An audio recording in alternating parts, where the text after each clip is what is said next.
conversando com... Estávamos conversando e trocando ideias quanto ao nosso aprimoramento como corpo ministerial, no aprofundamento da palavra de Deus e como buscar melhores aplicações da palavra para o nosso viver prático, para o nosso viver diário.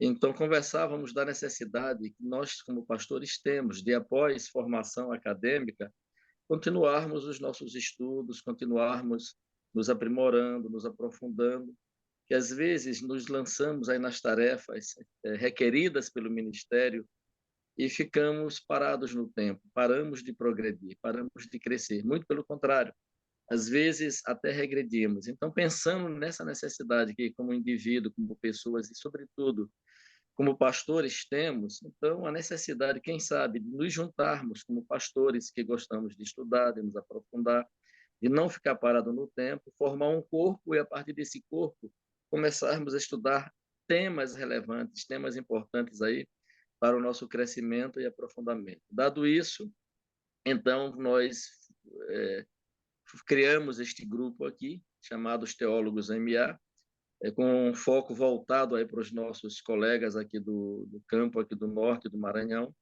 no interesse de nos juntarmos e passarmos assim a estudar e buscar melhor aprendizado.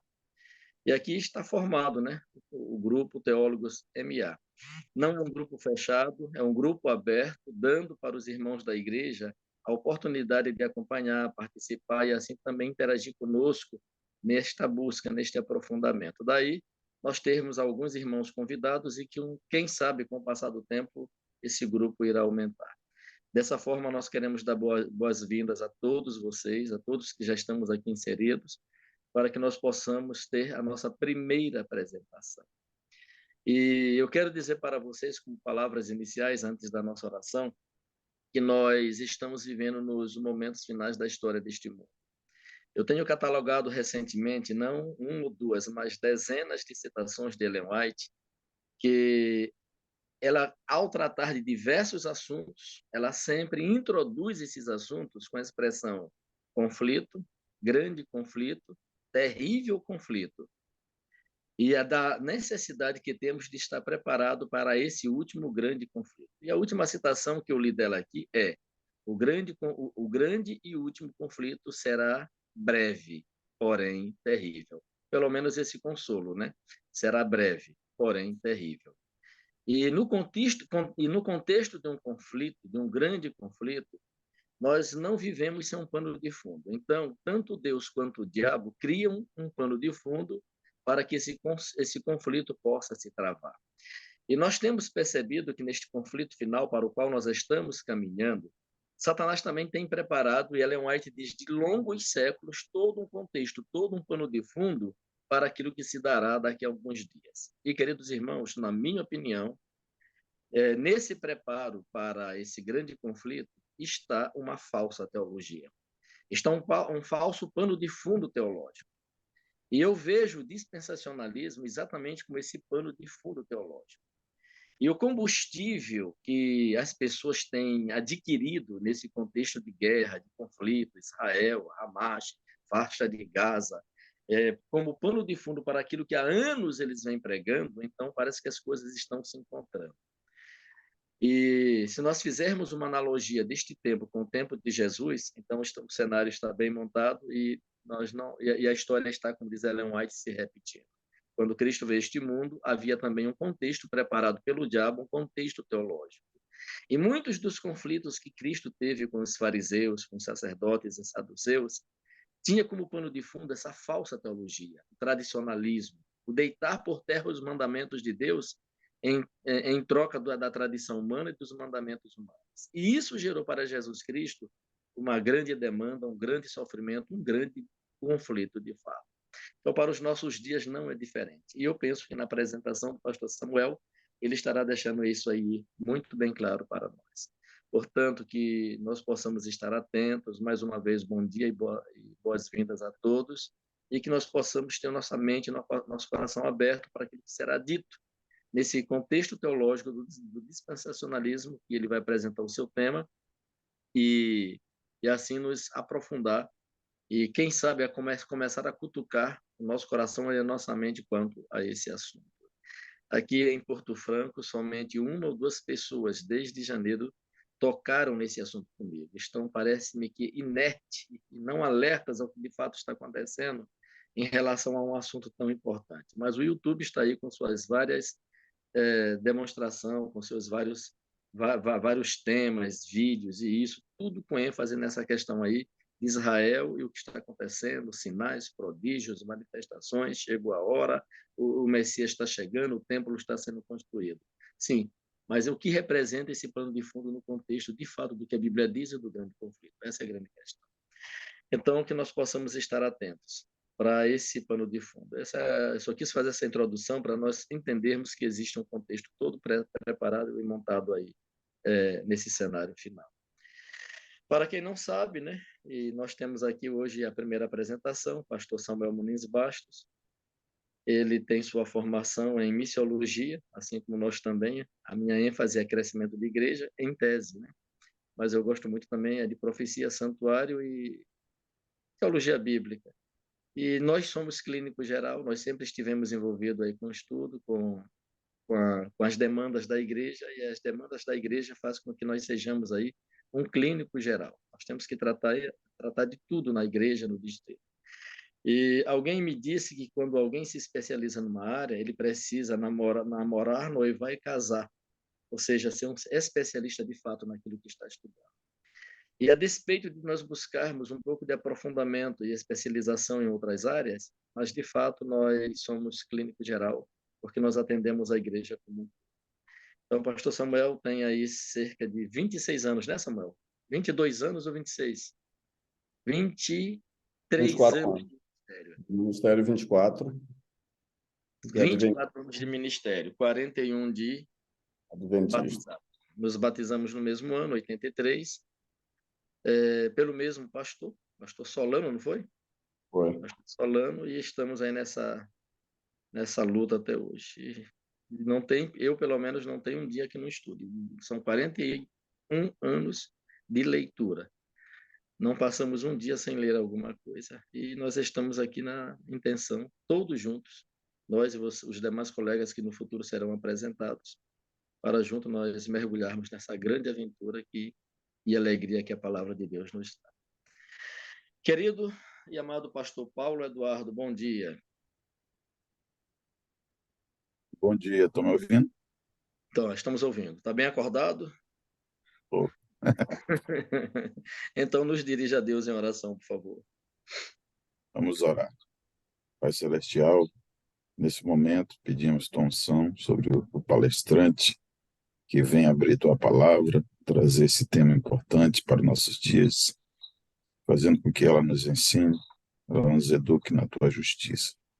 E que, através disso, nossa fé no Senhor e sua palavra fortifique nosso amor e ligação por ti e pelos necessitados que ainda não têm essa luz, para que sejam, Senhor Deus, transportados por teu Espírito para o reino do nosso Senhor Jesus Cristo e, junto conosco, nos preparemos todos para a tua volta gloriosa, esclarecendo e iluminando muitos outros corações e mentes que precisam da luz, do amor, da libertação de tua palavra e de tua verdade. Esteja conosco agora, perdoa nosso pecado, derrama teu Santo Espírito sobre o pastor Samuel, em nome de Jesus te pedimos, amém. Amém. Muito bem. Então, agora, como o grupo que está aqui conhece o pastor de uma forma mais formal, aí ele vai se apresentar, ele que tem um conhecimento da sua área, do assunto que será apresentado. Então, querido irmão, com você a palavra.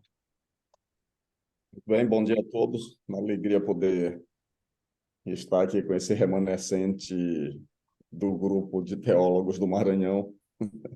São sempre poucos os que, de fato, lembram do compromisso e do estudo. E a gente louva a Deus porque está aí ouvindo agora Paulo, Denilson, Arnaldo, que são Roosevelt, que são os fominha, de fato, de livros e conhecimento. E eu me sinto confortável porque na hora que eu pisar na bola aqui em algum aspecto, com certeza eles vão me auxiliar aí pelo conhecimento, pela erudição que tem procurado construir a despeito das faltas de incentivo e oportunidades.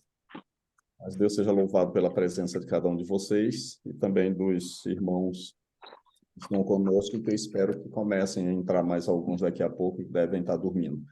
Esse horário é em função de alguns não poderem participar no outro momento, especialmente Arnaldo, e de manhã cedo também é um horário bom para que a gente comece estudando.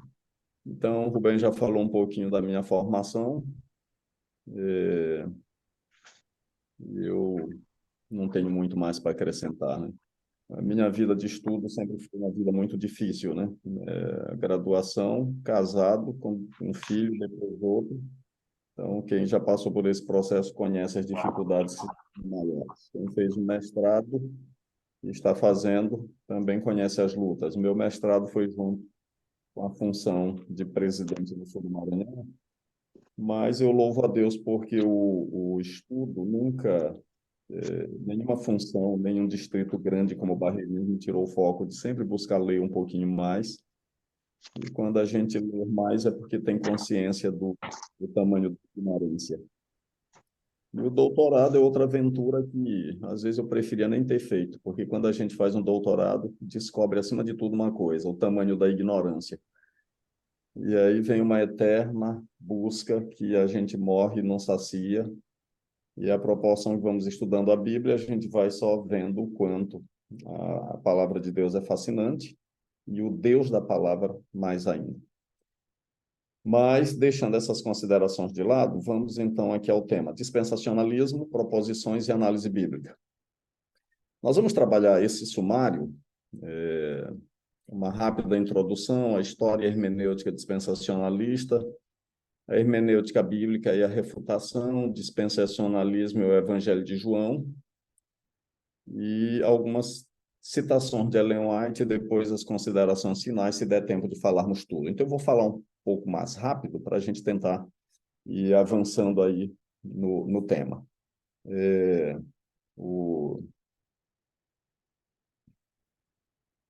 Quando nos deparamos com o dispensacionalismo, a gente fica surpreso e até, de certa forma, excitados quando a gente vê o frenesi mundial em torno do assunto. Por exemplo, esse filme Deixados para Trás foi um filme que arrecadou milhões, e também esse DVD aí sobre o arrebatamento e outras coisas vão criando aquela excitação no meio da humanidade, né?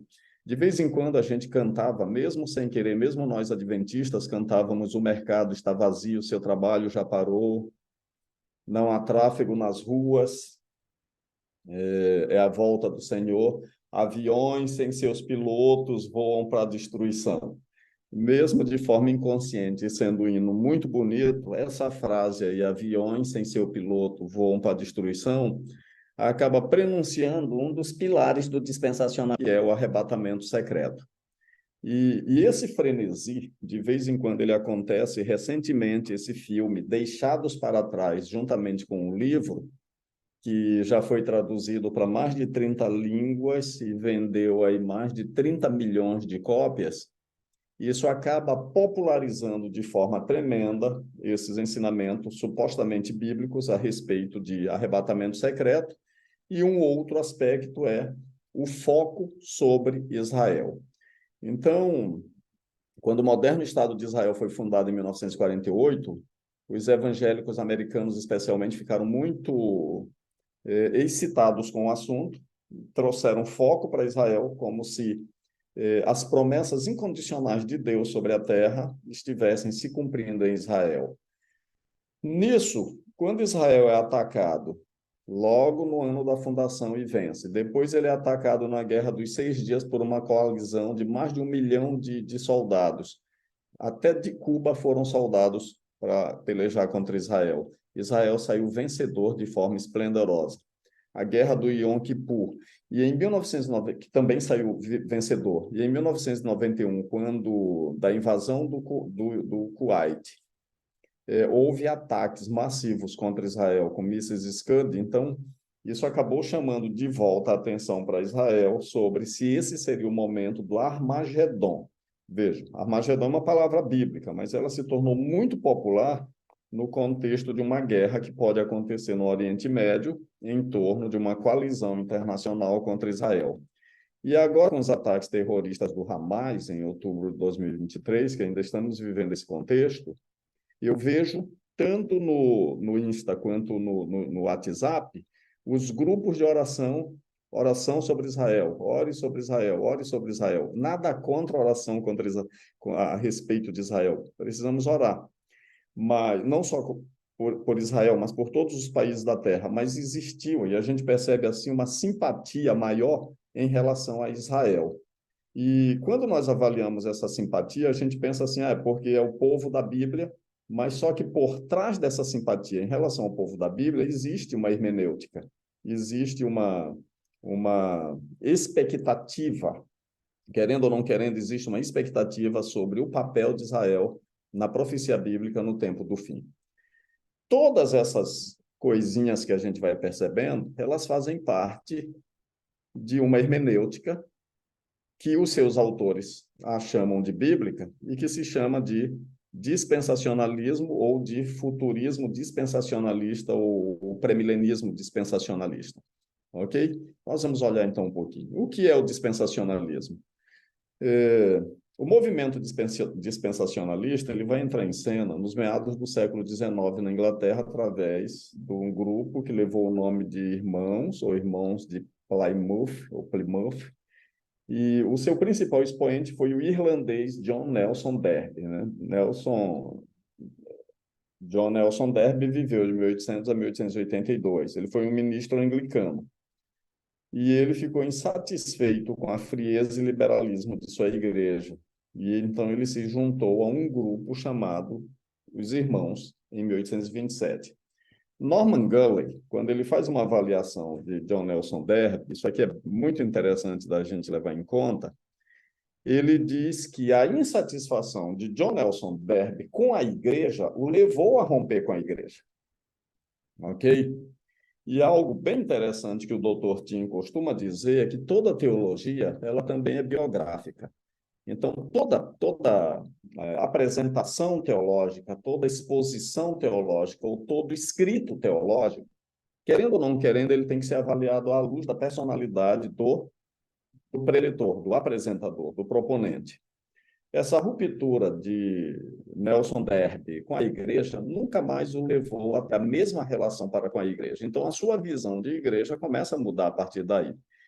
Daí, isso vai nos ajudar a entender um pouquinho mais por que um foco tão excessivo em Israel e a colocação da igreja apenas como um parêntese dentro da igreja de Deus. Ou seja, eu não posso ignorar a teologia da igreja, mas eu também não posso dar toda essa ênfase que o cristianismo costuma dar para a igreja.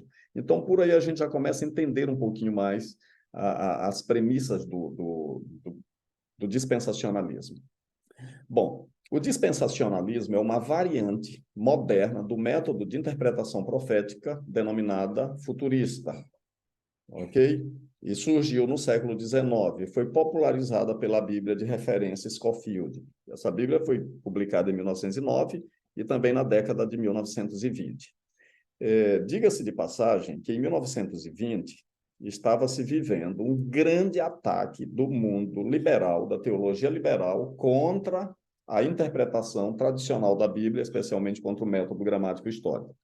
Em 1920, basicamente, vai surgir, vai se consolidar o que nós conhecemos na teologia como fundamentalismo, ou fundamentalismo protestante, né? E esse fundamentalismo, ele tem um forte viés na inerrância da palavra de Deus. Apesar da boa intenção de defender a Bíblia e a sua inerrância, a sua imutabilidade, nós sabemos que, em termos de inspiração e revelação, a inerrância não é o que pretende ser, em termos hermenêuticos. Nós, adventistas, por exemplo, caminhamos numa direção completamente diferente em relação a essas proposições. Eu quero dizer isso apenas para ressaltar que um dos pilares da hermenêutica dispensacionalista é a análise literal ou literalista do texto bíblico. Então, essa visão fechada em relação ao texto bíblico, sendo rigidamente literalista, os leva a ter vários desvios na interpretação do texto bíblico, especialmente quando o assunto é Israel e as profecias relacionadas com Israel.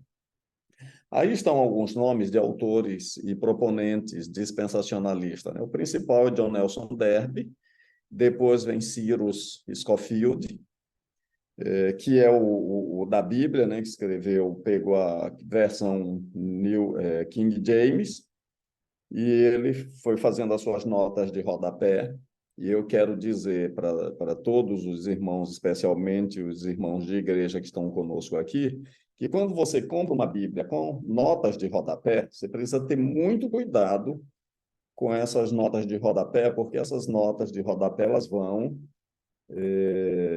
expressar o pensamento do autor. E o pensamento teológico do autor nem sempre é um pensamento teologicamente fundamentado. Nós temos adventistas a Bíblia Andrews, mas até na Bíblia Andrews nós temos notas de rodapé que não são condizentes com a teologia fundamental da nossa igreja, né? Especialmente Daniel 7:25 e Apocalipse 13. E aí estão outros autores. Diga-se de passagem que este aqui, Hal Lindsey, ele escreveu um livro muito interessante chamado A Agonia do Planeta Terra, e esse livro se tornou tremendamente conhecido no mundo todo. E Pierre Poiré, Dwight Pentecost, é um teólogo, inclusive um teólogo responsável, John Edwards, Isaac Watts, James Brooks, James Gray, Tim LaHaye. Tim LaHaye, eu li bastante Tim LaHaye, especialmente relacionado à vida conjugal, né, no ato conjugal.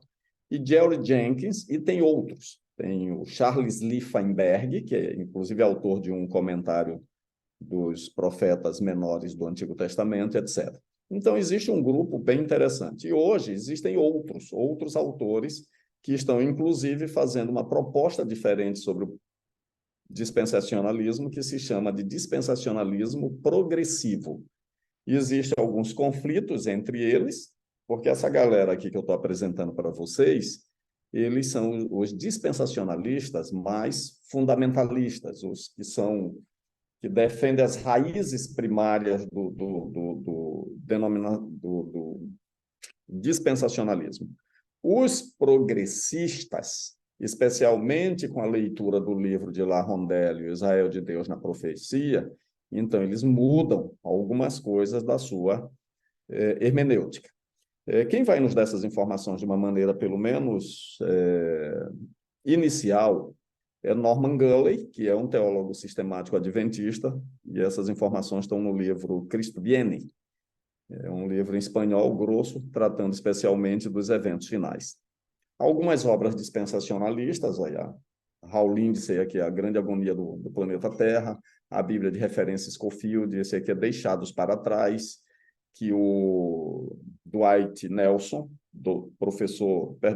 pastor da Memorial Pioneer, que é a nossa igreja lá Andrews, escreveu o livro Ninguém Será Deixado para Trás como resposta. Aqui tem um manual de escatologia de Dwight Pentecost, e esse aqui é outro livro de Charles Heary sobre dispensacionalismo, Dispensationalism Today. Ok? Muito bem.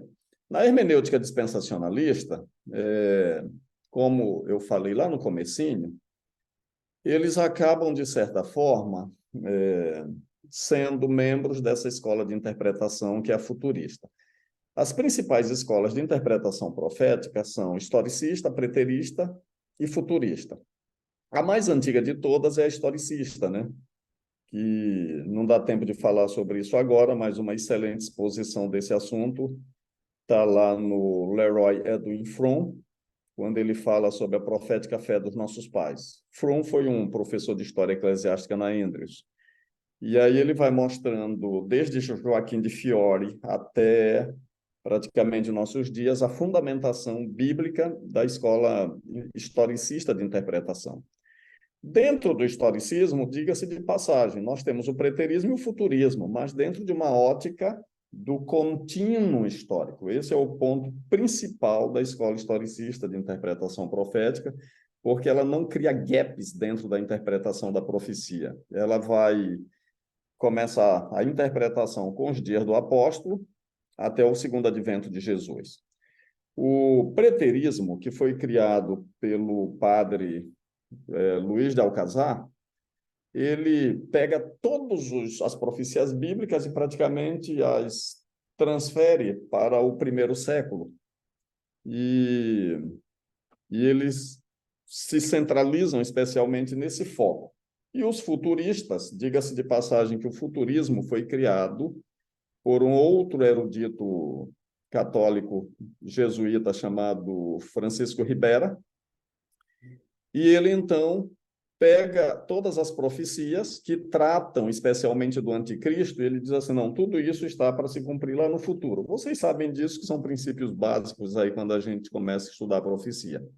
Bom, os dispensacionalistas, eles praticamente se apossaram dessa hermenêutica. Diga-se de passagem, tanto o preterismo quanto o futurismo, eles fazem parte da hermenêutica católica romana de interpretação profética.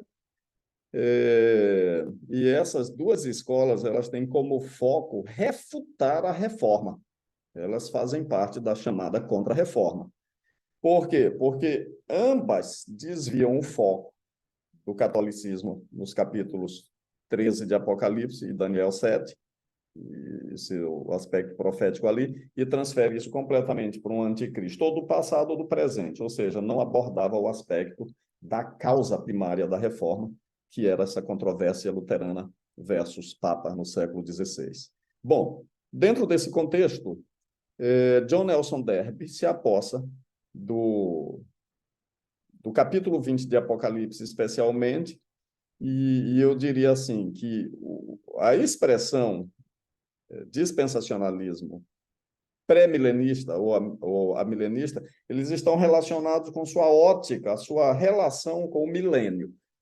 E dentro do contexto milênio, a vinda de Jesus. A vinda de Jesus é antes ou depois do milênio? Que tipo de reino é esse que acontecerá lá em Apocalipse 20? Aí, a partir daí, começam ou a interpretação correta ou os devaneios dentro desse contexto do milênio. No caso, os dispensacionalistas, eles colocam o milênio como um reino de paz na Terra, ok?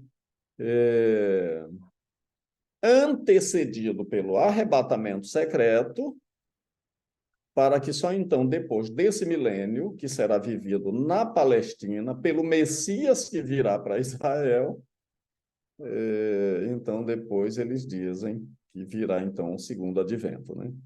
As três características fundamentais da hermenêutica dispensacionalista são essas. Primeiro, uma rígida dicotomia entre Israel e a Igreja, a interpretação literalista das Escrituras, especialmente as profecias bíblicas, e a distinção entre lei e graça. Distinção porque eles vão dividir a lei como uma dispensação, um período lá do passado, e a graça como um período que se está vivendo na atualidade. Ou seja, por isso vem o nome dispensação, que gera o nome dispensacionalismo.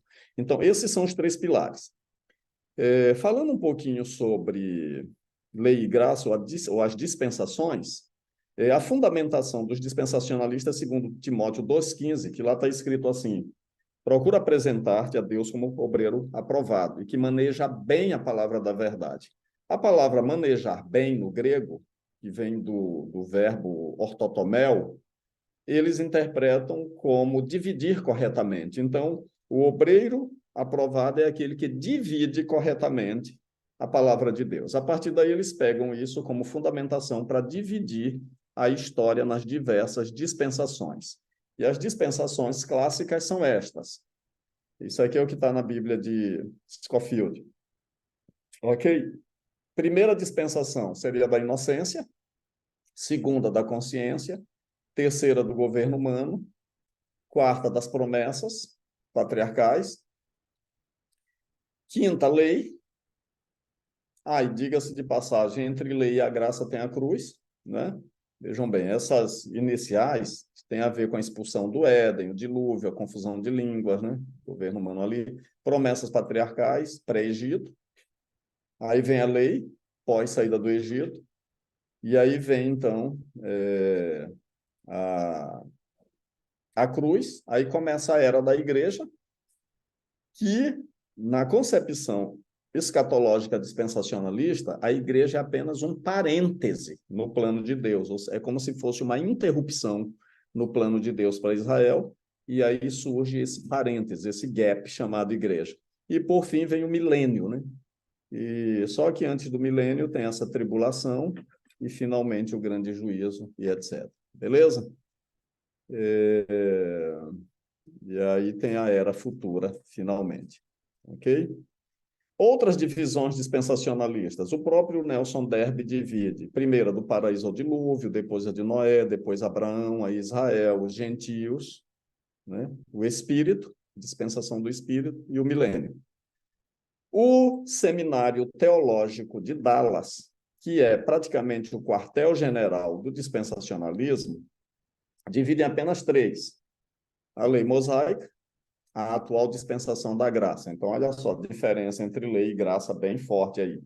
E o futuro reino milenário. Esse futuro reino milenário aí é uma confusão muito grande que a gente vai tentar mostrar depois. Bom, fora esses autores, existem outros que apresentam 12 dispensações, 8 dispensações, etc. e tal. Como é que os adventistas pensam a respeito disso? Os adventistas pensam nessas divisões da seguinte forma: nós temos lá o Antigo Testamento, com Israel étnico, as 12 tribos, sendo um tipo. Aí vem a cruz, e no Novo Testamento nós temos o Israel espiritual, que, diga-se de passagem, é fundamentado no mesmo número 12. E aí vem o antítipo. Então, na nossa concepção adventista, nós não temos esse tanto de dispensações. A gente tem aqui a entrada do pecado, a cruz e a restauração. Ok? De forma bem clara. Claro que o Antigo Testamento é uma coxa de retalhos, mas que não vem ao caso agora. Mas em termos de temporalidade, é assim basicamente que a gente divide a coisa. E aí está, a essência do dispensacionalismo. Charles Heery diz o seguinte: a essência do dispensacionalismo é a distinção entre Israel e a igreja. A distinção entre Israel e a igreja. E aí, é uma frase muito simples, mas ela é profunda. Por quê? Eu estou falando para adventistas e eu lembro de uma apresentação do doutor Ángel Manuel Rodrigues na FAAMA, no concílio que teve lá da União, e quando ele foi fazer a pré-eleição dele, ele fez uma declaração muito interessante. Ele disse assim: toda teologia é apologética. Então, quando nós adventistas vamos estudar a Bíblia, nós temos que estudar para nos alimentar, mas é muito importante nós estudarmos para defender a verdade, né? E a melhor forma de se conhecer uma cédula falsa é conhecendo bem a verdadeira. Só que a gente vai lendo e algumas coisinhas vão passando assim despercebidas, que somente no momento do ataque a gente pode tirar ali as lições mais claras para fazer a defesa. Então, como é que eu defendo a diferença bíblica entre Israel e igreja? Ou como é que eu mostro no Antigo e no Novo Testamento que Israel e igreja são a mesma coisa? Isso aqui é interessante. Então, vejam bem, a rígida distinção entre Israel e a igreja obriga os dispensacionalistas a, primeiro, afirmarem que as promessas do Antigo Testamento para Israel são incondicionais e terão cumprimento literal. Ou seja, uma coisa puxa a outra. Se Israel é uma coisa, a igreja é outra, então Deus tem um plano para Israel e outro para a igreja. E na hermenêutica dispensacionalista, eles colocam as promessas do Antigo Testamento como incondicionais, especialmente as promessas de terra e de reino. Terra e reino. Então, nessas duas palavras, terra e reino, nós temos dois personagens bíblicos cruciais: Abraão, para quem foi prometido a terra, e Davi. Por quê? No contexto da terra, a promessa é feita para Abraão, e o contexto do reino é para Davi. Então, esses aí são importantes. Segundo, essa rígida distinção, Israel e igreja, obriga a negar que haja no Antigo Testamento qualquer referência à igreja, visto que esta é apenas um lapso no plano de Deus para com Israel. Olha só, são dois pilares. E aí estão alguns textos-chave que os dispensacionalistas usam. Por exemplo, 2 Timóteo 2,15, que eu já li, 1 Coríntios 10,32, que eu vou ler aqui.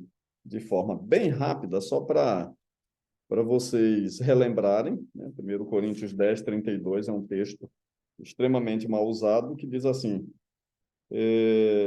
nem vos torneis causa de tropeço, nem para judeus, nem para gentios, nem tampouco para a igreja de Deus.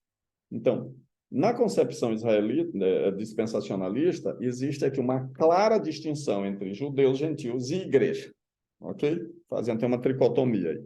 E alguns outros textos, como Gálatas 6,16, que fala sobre a igreja e o Israel de Deus. Bom, esses aqui são outros textos que podem ser interpretados de forma problemática, que infelizmente eu não vou ter tempo de avaliar cada um. Uma coisa na hermenêutica dispensacionalista, que eles fazem um malabarismo danado, é a interpretação das 70 semanas de Daniel, né? Daniel 9, onde eles colocam uma distinção, um lapso entre a semana 69 e a última semana. Então, cria um gap ali, uma teoria da brecha, fazendo uma divisão entre aquilo que se aplica a Israel e aquilo que se aplica para a igreja, e, finalmente, a última semana que se aplica a Israel de novo. Okay? E isso é complicado. Nós, adventistas, interpretamos assim: 70 semanas estão determinadas sobre o teu povo, Israel. E a gente sabe do cumprimento disso historicista. E depois, no ano 34, começa, então, a abertura não mais exclusiva para Israel, que, na verdade, nunca foi. Porém, Israel era o principal portador da verdade de Deus nos tempos do Antigo Testamento.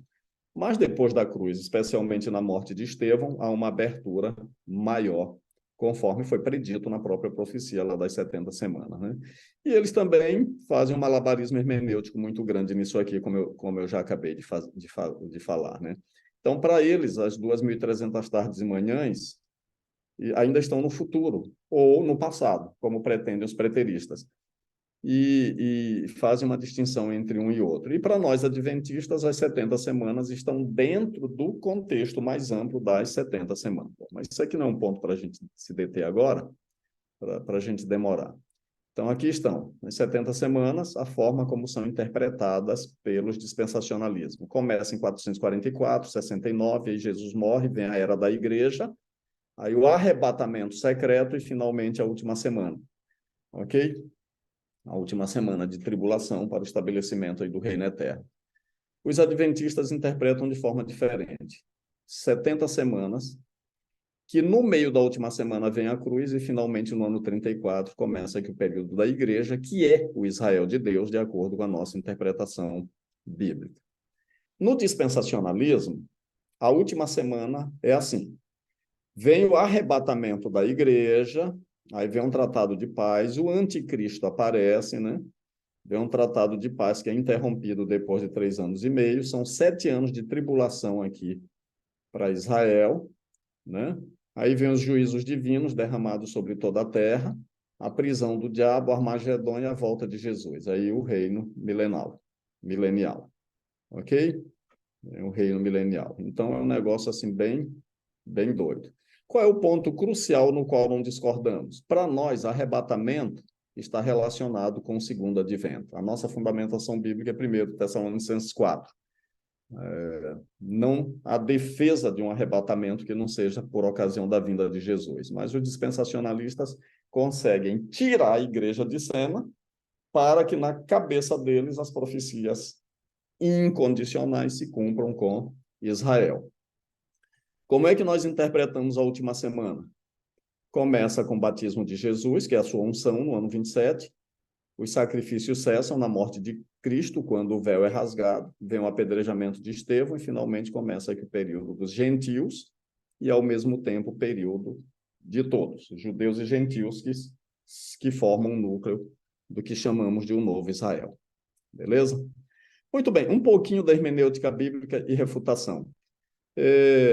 Primeiro ponto, quando nós lemos o Antigo Testamento, ou a Bíblia toda, nós não podemos esquecer que o Novo Testamento é o intérprete do Velho Testamento. Os dispensacionalistas não aceitam isto. e eles acabam transformando o Antigo Testamento em um cânon fechado. Isso aqui é um erro tremendo, porque veja a contradição.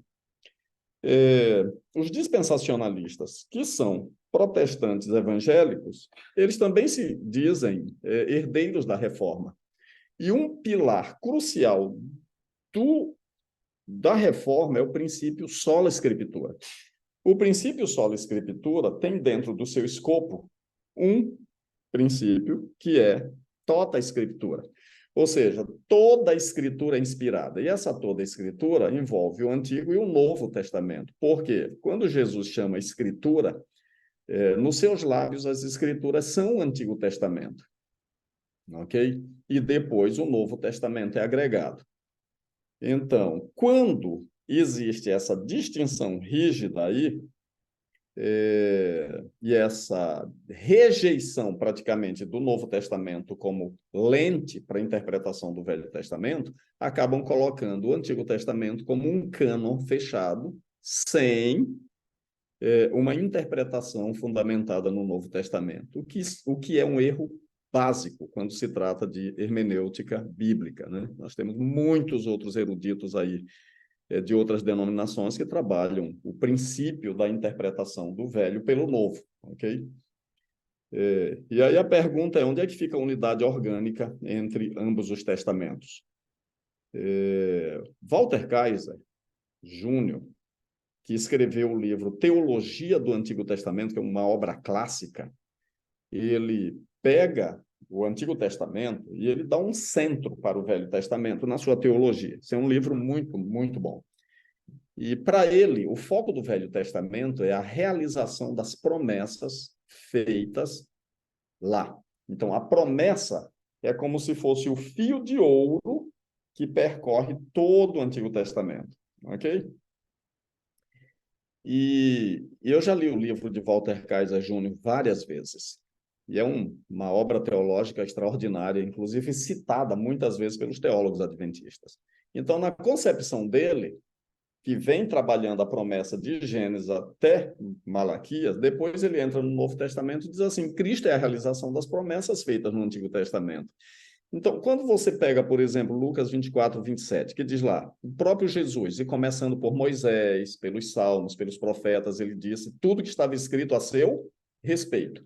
O verso 44, ele bate na mesma tecla. João 5,39, examinar as escrituras, porque julgaste nelas a vida eterna, são elas que testificam ou testemunham de mim. Ou seja, o Antigo Testamento, nas palavras de Jesus, são testemunho acerca dele, acerca de Jesus. Então, Cristo é o ponto central do Antigo Testamento. Walter Kaiser, então, endossa o aspecto da promessa. E quando nós lemos textos como 1 Coríntios 1,20, que diz assim, que todas as promessas têm um sim em Cristo. Veja, qual é a relevância desse texto? A relevância é que os teólogos dispensacionalistas, eles dizem que no Velho Testamento não tem nada para a igreja, nada. Aí Paulo vem escrevendo para os coríntios, que eram gentios, ele diz assim, olha, todas as promessas têm um sim em Cristo. Ou seja, as promessas do Antigo Testamento, Paulo está dizendo, elas são proféticas, e elas vêm se cumprir em Jesus. E aquilo que se cumpre em Jesus tem um desdobramento eclesiológico. Atos 26, 6 e 7, Paulo diz assim diante de Agripa, rei, eu estou preso por causa das promessas, da esperança nas promessas. Não é? A mesma coisa está escrita em Atos 13, 32 e 33, diz assim, nós pregamos o evangelho da promessa. O evangelho da salvação de vocês é o evangelho da promessa. E Gálatas 3, 29, ele diz que nós somos herdeiros das promessas. Ou seja, Paulo, com a lente cristológica, ele já junta as promessas do Antigo Testamento para o Novo Testamento. Então, Cristo é o alvo da missão de Abraão. Ele veio para redimir o mundo, e toda a raça humana, e a raça humana como um todo. Então, a salvação vem dos judeus, João 4, 22, mas não apenas para os judeus. Gálatas 3, 22 é um texto muitíssimo interessante e que merece ser lido. Né? Deixa eu manter minha Bíblia aberta aqui em Gálatas e Efésios, que são importantes. 3, 22 diz assim, mas a Escritura encerrou tudo sobre pecado, para que, mediante a fé, em Jesus Cristo fosse a promessa concedida aos que creem. Que promessa? A promessa feita a Abraão, porque o foco de Gálatas aí é o contexto abraâmico.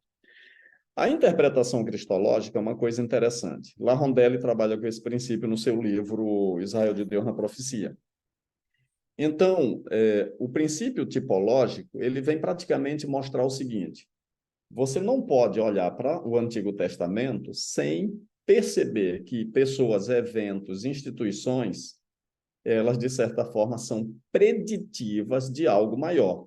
Elas apontam para algo maior. Isso, basicamente, é o conceito de tipologia. Então, o sentido de um simples evento, ele vai, com frequência, deixa eu só ler direito aqui, ele será completamente entendido apenas à luz de suas consequências na história posterior. Então, entre todas as nações do mundo oriental, apenas Israel desenvolveu uma escatologia, uma esperança na qual Deus gradualmente desvelou a sua promessa, corrigiu as falsas esperanças nacionais e constantemente transcendeu os conceitos de Israel sobre o seu reino, ao apontar um futuro cumprimento que excederia todas as expectações terrenas israelitas. Ok? Isso é importante, o aspecto tipológico. Então, aí vem os escritores do Novo Testamento e o que eles fazem? Sob inspiração divina, eles expuseram surpreendentes correspondências entre atos divinos de Deus no Velho Testamento e a salvação que haviam contemplado em Jesus. O estudo dessas correspondências históricas é chamado de tipologia. Então, o que é um tipo? O tipo é uma instituição, evento histórico, ou pessoa estabelecida por Deus e que efetivamente prefigura alguma verdade ligada com o cristianismo. Esse conceito é extraordinário, é um conceito básico de Richard M. Davidson na sua tese. Eu tirei de Richard M. Davidson esse quadro aqui apenas ilustrativo para a gente ver o aspecto tipológico. Não vou me deter muito, apenas para mostrar aqui, ó. Tipos do Antigo Testamento, nós temos pessoas, eventos e instituição. Aqui, por exemplo, Israel é um tipo, mas ele tem um cumprimento em Cristo, em primeira instância. E depois, esse tipo cristológico, ele tem um desdobramento eclesiológico. O que isso significa de forma assim bem grosseira? O Antigo Testamento estava prefigurando Jesus e, em consequência, estava prefigurando a igreja também. Qual é o lance aqui, gente? O lance é o seguinte: os dispensacionalistas, eles dizem que não existe nenhuma ligação entre Israel e igreja no Antigo Testamento. Não existe profecia no Antigo Testamento que aponte para a igreja. Então, eles pegam o literalismo rígido e o condicionamento, a condicionalidade ou incondicionalidade para dizer que todas as profecias do Antigo Testamento elas vão se cumprir literalmente em Israel. Então, nós percebemos aí uma noção equivocada do que é profecia e tipologia e do que é Israel também. Entendeu? Que a gente vai ver aqui na frente. Então, esse gráfico aqui é apenas ilustrativo. Muito bem. O próprio Jesus, que é, diga-se de passagem, quando nós olhamos para Jesus, para o evento Cristo, não podemos esquecer que ele é Deus feito carne, ou seja, ele é o Deus do concerto que veio para a Terra. O próprio Jesus, quando abre a sua boca para falar, tudo que Jesus fala tem um significado extremamente profundo e substancial. Então, o próprio Jesus, ele praticamente introduz no judaísmo dos seus dias os aspectos tipológicos, pegando eventos do Antigo Testamento e mostrando seu desdobramento nele e posteriormente. Por exemplo, Jesus é o verdadeiro Adão. Ou seja, Adão, lá no Antigo Testamento, ele não é apenas um homem, mas ele já era uma prefiguração do segundo que viria. Jesus pega o evento Jonas e diz assim: eu sou maior do que Jonas. E diga-se de passagem, que quando a ressurreição de Jesus é falada no Novo Testamento, tem um texto que diz que isso já foi profetizado. Onde no Antigo Testamento havia a ressurreição de Jesus conforme foi escrito no Antigo Testamento? Somente em Jonas. Então, o evento Jonas não é um evento exclusivo do homem Jonas, mas Jonas é um tipo de Jesus, nesses aspectos. Jesus disse que ele era maior do que Salomão, maior do que Davi, maior do que o templo, e ele também se apresentou a si mesmo como o verdadeiro Cordeiro, mostrando que o evento Páscoa, o evento Cordeiro Sacrificial, já tinha um aspecto profético, mostrando com um desdobramento maior na pessoa dele. E em Apocalipse 5, 12 e 13, lá está apresentado Jesus como verdadeiro Cordeiro Sacrificial. Ok? Posteriormente, o apóstolo Paulo vai e apresenta, não, Jesus é a verdadeira Páscoa. Paulo pega de uma forma extraordinária a história de Israel e diz assim, ó, a história toda de Israel é tipológica, ela é apenas uma prefiguração do que seria a história da igreja também.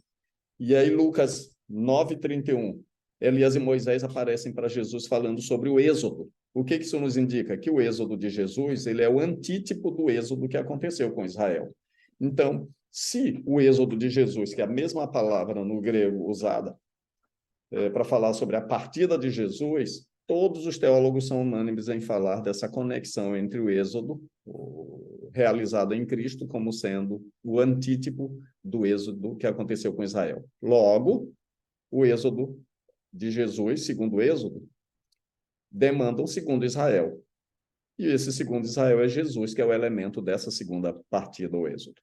E Jesus, então, tem tipologias não apenas horizontais, mas verticais também. Por exemplo, melhor ministério celestial, melhor sacrifício e melhor santuário. Em consequência, tanto Atos quanto Hebreus apresentam um melhor trono também. Qual é a relevância de falar sobre esse melhor e maior trono? Porque os dispensacionalistas ainda acreditam que o reino prometido para Davi, ele se cumprirá literalmente em Israel, na terra. Por isso esse foco todo em Israel na atualidade, porque eles esperam que Israel seja restaurado a uma superpotência, tendo um rei da herança da genealogia davídica, cumprindo isso de forma literal ali na Palestina. Por isso esse frenesi todo em cima de Israel na Palestina. Bom, aqui eu tenho outras insinuações sobre a tipologia, que eu não vou me deter muito em função do tempo. Dessa palestra eu vou disponibilizar para aqueles que quiserem, e para corrigirem também, para ampliar, para melhorar. E aí... outra forma de refutação do dispensacionalismo é levar em conta a interpretação cristológica. Então, o Antigo Testamento está cheio de profecias messiânicas. Profecias que tinham cumprimentos iniciais no personagem tratado do Antigo Testamento e profecias que têm o seu desdobramento lá em Jesus Cristo, de fato, ok? Como nós podemos perceber, profecias claras, como, por exemplo, Belém será o lugar do nascimento do Messias.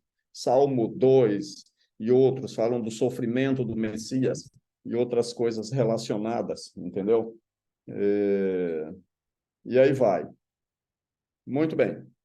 Agora, uma outra coisa, apesar de eu não ter me aprofundado nesse cumprimento cristológico, são basicamente profecias do Antigo Testamento relacionadas a Jesus que vão se cumprir nele, de forma clara. Ou seja, a profecia transcende o Israel literal e vai para o Israel tipológico, que é Jesus. Uma outra coisa importante é o significado de remanescente no Antigo Testamento. Veja bem, tudo isso que eu estou falando é somente para mostrar um detalhe teológico, que as profecias do Velho Testamento, elas transcendem o Israel literal.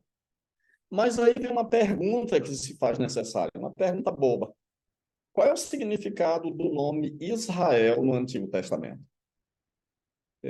Tanto La Rondelli quanto Hazel, baseados em um teólogo sueco, que escreveu na década de 50 um livro sobre o significado de Israel no Antigo Testamento, eles chegam à conclusão que o nome Israel é aplicado de várias formas. Em primeiro lugar, a uma pessoa, está aqui as referências bíblicas, aos descendentes de Jacó, ou às tribos, que levam o nome de filhos de Israel, a composição de descendentes étnicos e uma multidão mista. Bom, aqui precisamos fazer uma paradinha.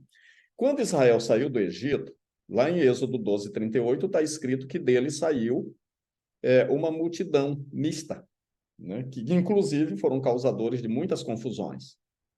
Mas é essa multidão mista, juntamente com os nativos, que formam Israel. O livro de John Bright, História de Israel no Antigo Testamento, mostra que Israel nunca foi um povo puro.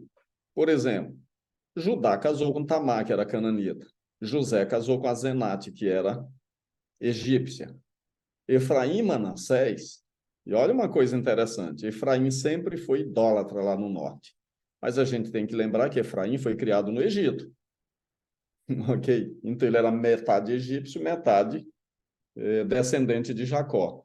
O que eu quero dizer com isso? Que quando nós avaliamos já o Antigo Testamento, e você diz assim, Israel é um povo puro. Nunca foi, na verdade, Israel sempre foi uma mescla muito grande. Então, essa composição de descendentes étnicos, e essa mistura, forma Israel.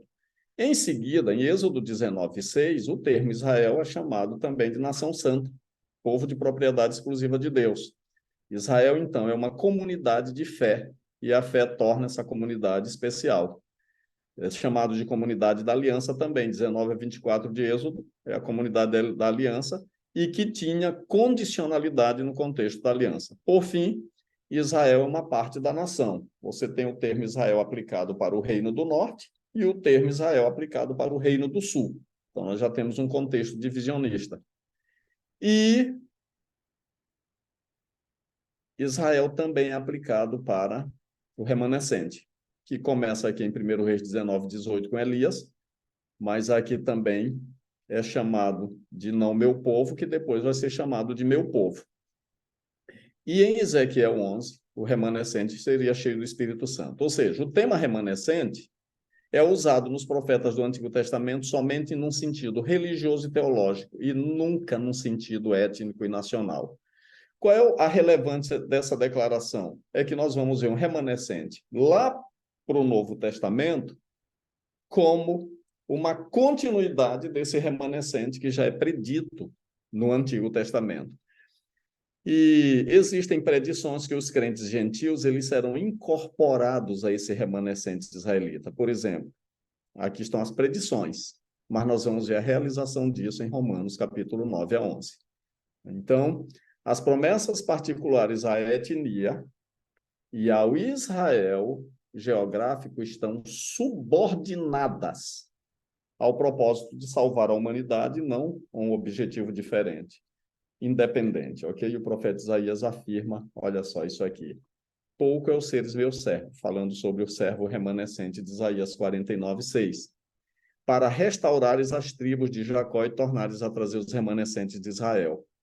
Também te dei como luz para os gentios, para seres a minha salvação até a extremidade da terra. Isso aqui era uma profecia relacionada a Israel, mas ela tem cumprimento onde? Em Jesus Cristo. Eu sou a luz do mundo. Lucas 2:32, em Jesus, luz. Mateus 4:15, vós sois a luz do mundo. Mateus 5:14, aliás, Jesus diz aqui em 4:14 que a Galileia dos gentios resplandeceu a luz para eles. Que luz? A luz de Jesus. Então, o termo luz, que é extremamente missiológico, que, em primeiro lugar, tem cumprimento em Israel, mas o cumprimento verdadeiro disso é Jesus, em seguida a igreja. O que nós vemos aqui? Israel tem um cumprimento cristológico e um desdobramento eclesiológico. O que Isaías profetizou aqui não era exclusivo de Israel. Ele aponta lá para diante também. Ok? Charles Heary, ele diz assim, vamos aqui para a interpretação eclesiológica sobre Israel. O uso da palavra Israel e igreja mostra claramente que no Novo Testamento, Israel nacional continua com suas próprias promessas e a igreja nunca é equiparada com um assim chamado Novo Israel. Olha a declaração de Charles Heary. Mas cuidadosa e continuamente distinguida como uma separada obra de Deus nesta era. O que ele está dizendo? Que no Novo Testamento Deus tem um plano para Israel e um plano para a igreja. Daí vem essa divisão rígida, né? Aí, será que o Novo Testamento, de fato, não usa o Israel de Deus, o termo Israel aplicado para a igreja, ou não apresenta a igreja como sendo o novo Israel? Gerhard Hasel, teólogo adventista já falecido, disse assim: se a igreja for identificada no Novo Testamento como Israel de Deus, então a principal coluna do dispensacionalismo futurismo ficará sem fundamento também no Novo Testamento. Então, o que os teólogos adventistas trabalham? A hermenêutica de apresentar no Novo Testamento a igreja como um novo Israel. Então, o que La Rondelli faz? Ele diz que ele apresenta a igreja como remanescente das profecias do Antigo Testamento. Atos 2, 23. Tudo que se cumpriu, está lá no discurso de Pedro, foi o determinado desígnio de Deus. A pergunta é, quando foi que Deus determinou esse desígnio? Um exemplo. O contexto de Atos 2, 23 é a descida do Espírito Santo, que Pedro diz que é o cumprimento de Joel 2. Joel, de acordo com La Rondelli, está cumprindo o desígnio determinado de Deus para a igreja. Então, o que La Rondelli sugere aqui na sua interpretação? Que Joel estava profetizando não apenas para os seus dias, mas o desdobramento final da sua profecia aconteceria na igreja, e nós sabemos que isso também terá um desdobramento escatológico. Ou seja, o que é Israel transcende para a igreja. A interpretação de Pedro do derramamento do Espírito como cumprimento direto da profecia de Joel para os últimos dias, Atos 2, 16 a 21, confirma o conceito de que a igreja não foi uma entidade imprevista, não predita no Velho Testamento, mas o surpreendente cumprimento da profecia de um remanescente de Joel. Ok? Vamos ver se tem mais alguma coisa aqui para nós. La Rondelli também fala uma coisa muito interessante no livro dele. Pouco depois do derramamento do Espírito de Deus sobre a igreja, Pedro afirmou categoricamente, olha o Atos 3, 24, e todos os profetas, a começar com Samuel, assim como todos quantos depois dele falaram, também anunciaram estes dias. Que estes dias? O que estava se cumprindo ali em Atos 3. Agora, o relevante é pegar o verso e mostrar que a igreja não é um acidente. A igreja já estava profetizada de acordo com o que está escrito em Atos 3, verso 24. Isso aqui é muito significativo. Em outras palavras, desde o Pentecoste, todas as profecias do Velho Testamento concernentes ao remanescente de Israel receberam seu cumprimento real na formação da igreja apostólica. A igreja é claramente profetizada nas profecias do remanescente veterotestamentário. Texto clássico. Pedro pega Êxodo 19, 5 e 6. Quando ele escreve para todas as igrejas espalhadas pelo Oriente Médio, ele as chama de as 12 tribos espalhadas na dispersão. É claro que ele não está se referindo a Israel étnico, mas à igreja. Posteriormente, no capítulo 2, verso 9, ele pega o texto de Êxodo 19, 5 e 6, que chama Israel de nação santa, sacerdócio real, povo eleito, e ele aplica isso aqui para quem? Para a igreja de Deus. Então, embora o apóstolo não use o nome Israel, tudo que este representava como povo do conceito divino, ele agora aplica a quem? A igreja. Essa é a interpretação eclesiológica de Pedro do conceito de Deus com Israel. Agora, para ser mais assertivo, a igreja é a herdeira das promessas do Antigo Testamento. Porque quantas são as promessas de Deus, tantas tem nele o sim, em Jesus. Né? Outro texto. Aquele que não poupou seu próprio filho, antes por todos nós o entregou, porventura não nos dará graciosamente com ele todas as coisas? Que seriam essas todas as coisas? Isso inclui tudo predito sobre Cristo no Antigo Testamento. Então, nos versos 16 e 17, está bem claro. O próprio Espírito testifica com o nosso Espírito que somos filhos de Deus. Ora, se somos filhos de Deus, somos quem? Romanos, gentios, para quem Paulo está escrevendo. Somos também herdeiros, herdeiros de Deus e co-herdeiros com Cristo. Se com ele sofremos, com ele também seremos glorificados. A herança envolve as promessas do Antigo Testamento. Gálatas 3:29. Se sois de Cristo, também sois descendentes de Abraão e herdeiros segundo a promessa. Diga-se de passagem, os Gálatas eram gentios. E ele está dizendo que os Gálatas são herdeiros. Por quê? Os Gálatas são filhos de Abraão. Mas não eram só os israelitas literais, os herdeiros, de acordo com a hermenêutica dispensacionalista? Claro que não. Paulo desconstrói completamente esse pensamento.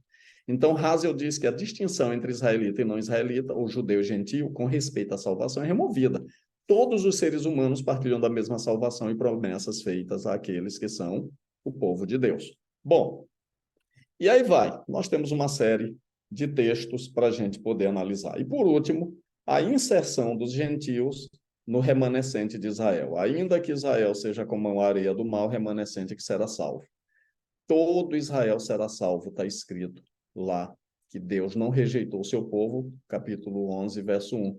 Mas ele também diz que há um remanescente nos dias atuais, né? Há um remanescente, 11, verso 5. O Israel natural foi quebrado pela incredulidade. Nem todos os de Israel são de fato israelenses. Então, a descendência de Abraão é definida por fé e não por obediência. Bom, e aí vamos nós, temos esses textos aí a respeito.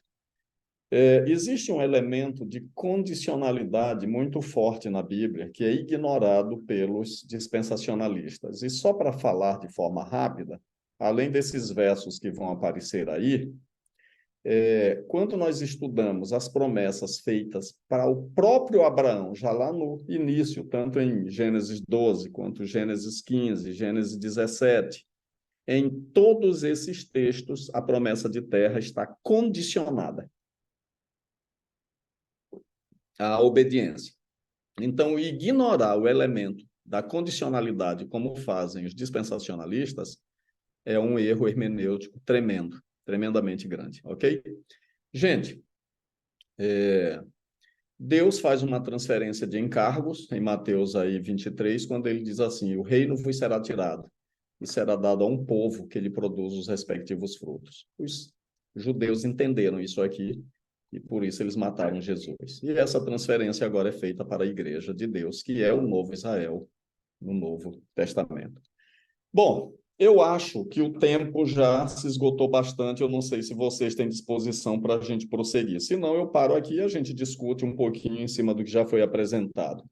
A palestra acabou ficando muito grande e eu fiquei muito, assim, querendo apresentar um conteúdo mais amplo, mas acaba que a gente é atraído pelo tempo e isso precisaria, na verdade, não só de um encontro, mas de mais para a gente tratar um pouquinho. Eu dei uma puxadinha de brasa aí para João, né, que é a minha praia, mostrando que João, na sua hermenêutica, ele já apresenta Jesus Cristo como sendo um desdobramento amplo daquilo que foi predito para Israel, né? E aí, João 51, Jesus não apenas é um novo Jacó, mas ele também é uma nova Betel. Ele é um novo tabernáculo. Em João 3, Jesus transcende o nascimento sanguíneo de Abraão como a fundamentação de um novo povo, mostrando para Nicodemos, que era um príncipe judeu, ele era príncipe no reino errado. Ok? Se ele quisesse entrar no reino de Deus, que está escrito lá, o nascimento era pela água e pelo Espírito, e não pelo sangue. Os samaritanos, que eram considerados como não meu povo, eles agora são agregados como povo pelo nascimento não consanguíneo, mas pela água da vida, que tem um desdobramento muito grande em Jesus Cristo. Não dá tempo de falar sobre isso, eu abordei isso na minha tese. As festas de Israel, todas elas apontavam para Jesus, e o próprio Jesus diz assim: olha, eu estou aqui como um cumprimento maior. O Emanuel Rodrigues escreve até um artigo sobre isso, apesar dele não ser tão detido em João, mas eu me detenho bastante em João nesses aspectos, para mostrar que aquilo que era do templo no Velho Testamento, as festas, elas eram tipológicas, tendo um desdobramento mais amplo, tanto em Jesus como para adiante, né, no aspecto temporal, o que mostra a transcendência da profecia do Antigo Testamento para o Novo Testamento. E aí vai. A visão cristológica de Isaías, em João 12, João é bem claro quando diz que João viu os dias de Jesus e falou a seu respeito. Isso mostra que Isaías estava profetizando não apenas sobre o profeta dos seus dias, sobre ele mesmo, mas sobre Jesus. O bom pastor, gente, João 10 tem desdobramento extraordinário. Porque quando a gente lê o Bom Pastor em João, a gente olha assim de forma muito romântica para Jesus como bom pastor, só que a expressão bom pastor, ela vem de Ezequiel 34, onde Davi seria o novo pastor. E Jesus diz assim, não, eu sou o novo pastor. Eu sou o verdadeiro pastor que os reis de Israel não conseguiram ser. E o rebanho é a igreja. E quando ele diz assim, as minhas ovelhas entrarão e sairão, a fundamentação disso é Números 27:15, quando Moisés pede um substituto, e esse substituto é Josué. E ele diz assim, Senhor, coloca um homem sobre a tua congregação, para que essa congregação não seja como ovelha que não tem pastor. Um homem que entra adiante, que saia adiante, que os faça entrar e que os faça sair. Então, quando João diz assim, as ovelhas entram pela porta e elas entrarão e sairão e acharão pastagem, está falando sobre o rebanho, que no Antigo Testamento era Israel e agora é a igreja, e esse pastor é tanto uma predição do novo Davi como do novo Josué, o verdadeiro pastor de Israel. E a videira verdadeira é uma referência direta ao Antigo Testamento, mas Jesus diz assim, eu sou a videira, e vocês são os ramos. E ele disse assim, tanto tenho outras ovelhas noutros rebanhos, outras ovelhas que virão para o aprisco, o que é uma prefiguração da agregação gentílica em Israel, e quanto na videira ele é o caule, onde seriam agregados outros, porque Israel, que era a videira, falhou. Então tem uma nova videira, ou seja, eu sou um novo Israel recomeçando. Esse aspecto é muito interessante, porque em Jesus nós temos não apenas um novo Israel, mas nós temos a recapitulação de tudo que falhou no Velho Testamento. Bom, aí estão algumas citações de Ellen White, que eu não vou ler, porque o tempo urge, e nós temos então as considerações finais e a conclusão, e eu já posso dizer para vocês que a gente termina aqui, dizendo que a visão de Ellen White é bem clara. Ela é muito clara. Sobre Israel e sobre a igreja, sobre o aspecto condicional e sobre o aspecto incondicional. Então, eu termino dizendo para vocês o seguinte: minha maior preocupação com os dispensacionalistas é que, mesmo sem se darem conta, eles criam um grave problema para o caráter de Deus no Antigo Testamento e no Novo Testamento. Considerando que todo sistema teológico tem que levar em consideração o caráter de Deus, eles acabam criando, de certa forma, dois métodos de salvação, o que a Bíblia é totalmente contrária. E outros aspectos que eu gostaria agora de abrir a palavra para que eu pudesse ouvi-los, ouvir, como diz um amigo meu lá de Pindaré, tanto as criticações como as mangações, como as observações e as contribuições em relação ao tema. O tema é amplo, e existe uma tese do Dr. David Peel Guillon, que ele defendeu em 1992, que Norman Gulley a apresenta como sendo a obra clássica adventista sobre dispensacionalismo. Eu comecei a ler essa tese na minha correria para preparar esse material, dei uma lida assim superficial nela toda, mas, gente, não dá tempo de falar em poucos minutos sobre um tema tão extenso e tão relevante. Mas, em suma, o Israel da atualidade, com seu frenesi, sua invasão do Ramá, não tem nenhum papel profético a cumprir dentro do contexto da profecia bíblica. O nosso respeito para com Israel é o nosso respeito para com um povo que merece ter seu lugar e o seu lugar de habitação, como os palestinos também merecem ter seu Estado. Agora, quando se trata de profecia, não. Agora, qual é a relevância disso? A relevância é que o dispensacionalismo é tão popular e tão forte que todos os americanos, os Estados Unidos, dão um apoio militar fora do comum para os Estados Unidos, não é à toa. Isso tem muito a ver com o viés da escatologia dispensacionalista, porque eles acham que as profecias se cumprirão em Israel, e Israel tem um papel muito relevante na história da salvação. Biblicamente falando, por mais que isso seja bonitinho e romântico, agradável de apresentar, de vender livro e fazer filme, mas teologicamente não tem fundamentação. Deus os abençoe. Tenho dito. Muito bem, muito bom. Muito bem, muito bom. Muito obrigado. Maravilhoso, espetacular. E eu não sei se alguém vai querer fazer alguma pergunta. O tempo já está assim, um pouco avançado. Eu penso que a palestra em si já cumpriu o seu papel. E eu só quero dizer algumas coisinhas. Primeiro, embora o dispensacionalismo não seja bíblico, ele também não deixa de ser de cumprimento de profecia, porque não existe nada neste mundo, não existe nenhuma pessoa que não nasça para cumprir um papel profético.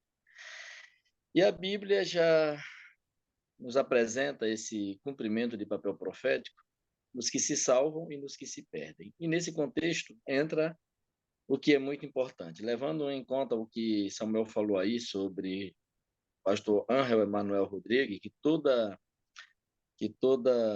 teologia é apologética. Eu pego essa frase juntamente com a frase do pastor George Reed. Ele dizia assim: nada que nós vamos estudar no campo da teologia, adventista pelo menos, deve ser estudado sem levar em conta o grande conflito. Então, quando nós temos como pano de fundo o grande conflito, vejam que eu comecei com essa fala, a minha introdução aqui. E eu quero terminar também com essa fala. Tudo no contexto do grande conflito. Ellen White diz: Satanás tem trabalhado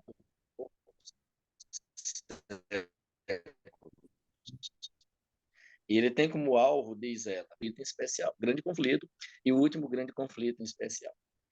Então, quando eu vejo, por exemplo, para cerca de 400 anos de teologia, Satanás preparando todo o povo ali, o judeu, infelizmente eu tenho que dizer isso, para que quando Cristo viesse ao mundo, então ele tivesse um cenário de conflito, de guerra, de batalha. E muitas das palavras de Cristo no Novo Testamento é desconstruindo e corrigindo e refutando e confrontando mesmo esses 400 anos de teologia, tradição e tantas outras coisas ali. Por trás estava Satanás. E Jesus Cristo coloca a dificuldade, a Bíblia ali, Ellen White coloca a dificuldade que Jesus Cristo teve com seus próprios discípulos. Como 3 anos não foram suficientes para desconstruir. Mais tarde viria o batismo com o Espírito Santo e novas revelações. A tese do pastor Luiz Nunes mostra como eles erraram muito, mesmo no início da igreja cristã, desconstruindo esses 400 anos de tradição e de erros teológicos. E por trás estava Satanás. Como a missão ficou restrita a Israel, não fora perseguição, não fora Deus intervir de forma direta para que o povo partisse assim para uma nova compreensão da teologia bíblica. E o Cristo da Bíblia foi aquele Cristo que usou a profecia de forma correta, que nem Samuel apresentou aí, para exatamente fazer essa conexão entre o Antigo Testamento e ele, e futuramente a igreja.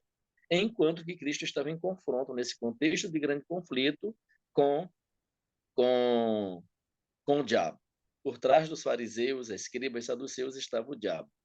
E quando Jesus Cristo desce ali do Monte da Transfiguração, que eles perguntam: mestre, os escribas dizem que é necessário que Elias venha primeiro. Jesus disse: Elias já veio.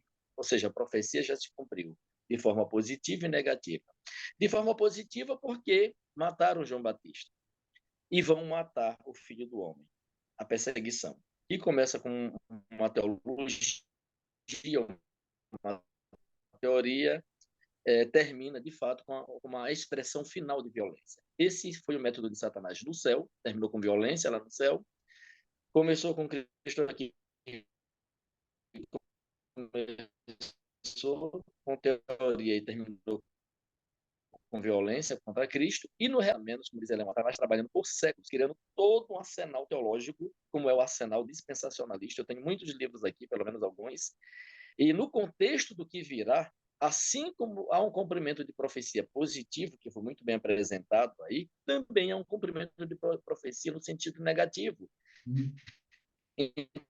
Não estava previsto que o Cristo deveria padecer. Então, Satanás tinha que construir uma teologia para poder fundamentar os fariseus, fundamentar os sacerdotes, para que essa perseguição finalmente acontecesse contra Cristo.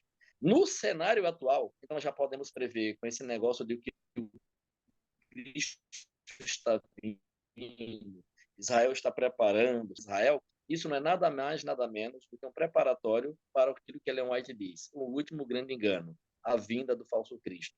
Então, Exato. de uma certa forma, essas profecias poderão se cumprir? Poderão se cumprir, sim, mas não no contexto bíblico, mas no contexto de engano aí para os últimos dias. E o YouTube já é uma prova disso. Perseguição, uma prova disso. Apoio militar a Israel e aos decretos que virão contra o verdadeiro remanescente, já é uma prova disso. Toda essa agitação em torno do decreto dominical, uma prova disso. Então, está tudo sendo preparado. Me desculpem essa fala final, mas eu estou falando isso porque eu quero pegar tudo que foi dito com Samuel aí. Veja, existe toda uma construção teológica pró a verdade, e nós precisamos estar muito bem fundamentados quanto a isso. Mas existe também uma fundamentação teológica contrária, que vem sendo construída por séculos por Satanás. Existe uma história aí do dispensacionalismo, foi muito bem apresentado. Agora, vamos ter essa visão de grande conflito e nos perguntar, por que tudo isso? E precisamos concluir. Satanás não faz nada à toa, ele não está jogando dados e ele não está fazendo nada sem propósito. Então, se tem uma coisa que Satanás é teleológico, ele tem finalidade, ele tem propósito, assim como Deus também tem. E no meio dessa parafernália todinha estamos nós, que não deveríamos ser apenas um hiato, um detalhe. Nós somos a igreja que vai lutar e que precisa estar preparada para isso. Eu quero terminar a minha fala aqui, para a gente poder orar e agradecer e ver se tem alguma pergunta. Um irmão da Assembleia de Deus esteve na minha casa alguns anos atrás. E ele foi à minha casa com 10 perguntas. E a primeira pergunta foi exatamente essa exposição que Samuel fez aí. O que é o Israel de Deus na profecia? E aí eu fiquei de 3h30 a 9h45 respondendo a primeira pergunta. Quando eu fui sair da primeira pergunta, disse, irmão, vamos agora à segunda pergunta. Ele me disse, pastor, eu quero me batizar. Ele entendeu, ele compreendeu. Então, salvação e perdição tem muito a ver com o que está sendo ensinado aí. Pelo dispensacionalismo e por uma luz que, eu não sei se fico feliz ou triste em dizer isso, que nós, os adventistas, somos praticamente os únicos que têm essa verdade. Então, no contexto do grande conflito, nós precisamos realçar a importância, a superimportância dessa mensagem que foi apresentada hoje. Essa mensagem será levada aí para o YouTube, para o nosso canal. Eu espero que sirva de luz. Então, motivem as pessoas a assistirem essa palestra, porque essa minha fala agora final é uma mensagem de apelo como pastor, para que as pessoas entendam que no contexto do grande conflito, que é um tema seríssimo, que vai do céu, do Gênesis, até o Apocalipse, eles precisam entender essa mensagem. Não é só uma brincadeira de um dizer uma coisa, outro dizer outra. Não é isso. Nós estamos lidando ou com verdades eternas ou com erros cujo efeito também nos levam a consequências eternas. Pergunto aos nossos bons e queridos amigos, alguém gostaria de fazer alguma pergunta ou fazer algum adendo? Se a gente começar a fazer muitos adendos aqui, a gente vai longe.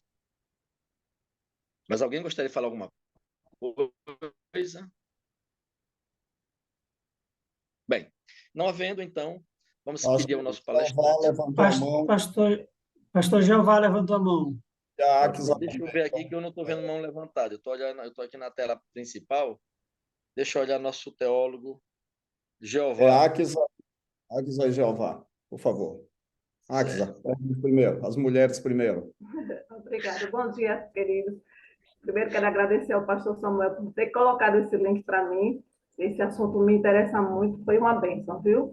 A minha pergunta é só para confirmar algo que eu, às vezes, explico, né? Eu gosto muito de Daniel 9, explico muito, eu gosto do tema sobre o santuário e também sobre Daniel 9. A base bíblica que os dispensacionalistas usam para deslocar os 7 anos, que está lá em Daniel, para o futuro, são os versos 26 e 27, que fala sobre o príncipe, o povo de um príncipe que há de vir, né? Destruirá a cidade, o santuário, que a gente sabe que já passou, né? Que foi o general Tito.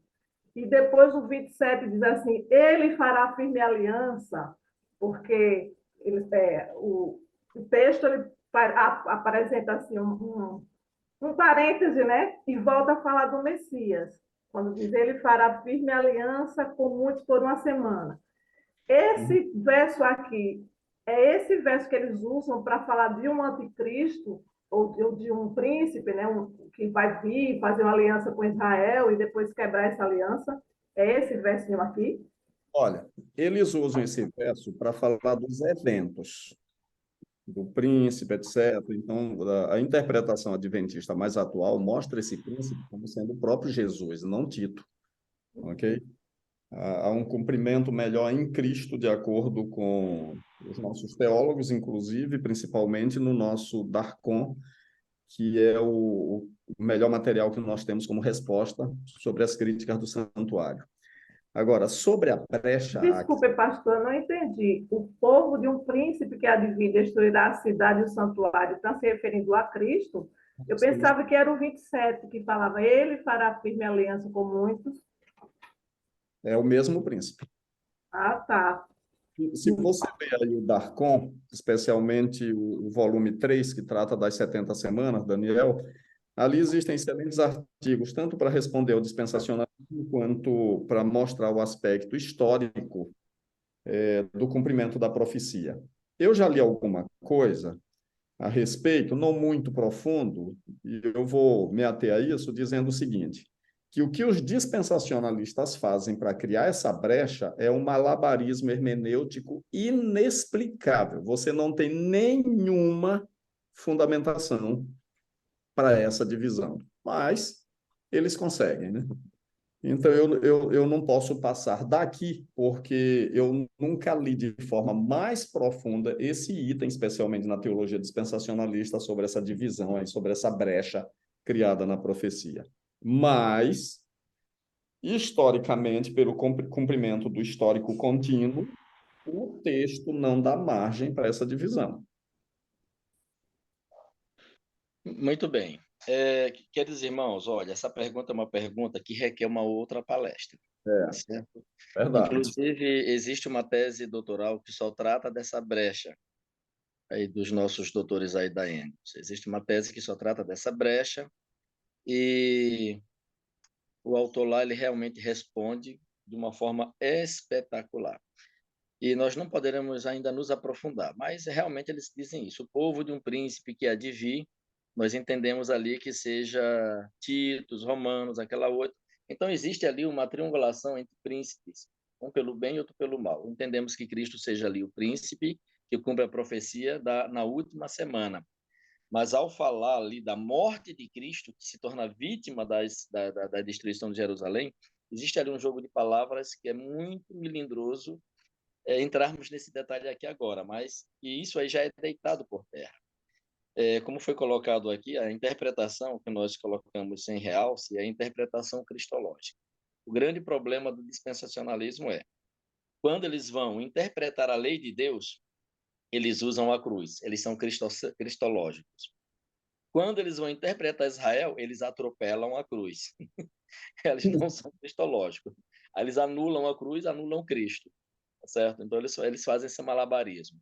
Quer dizer, vamos falar sobre a lei? Não, porque Cristo acabou com a lei. Aí eles se tornam cristocêntricos. Quando eles vão falar de Israel, aí eles deixam de ser cristocêntricos. E nós vimos hoje que nenhuma interpretação da profecia ou de qualquer coisa na Bíblia pode ser sem Cristo. Cristo é o centro de toda e qualquer interpretação. Então, só nesse detalhe, a tese deles já cai por terra. Teríamos outra pergunta aí? Jeová.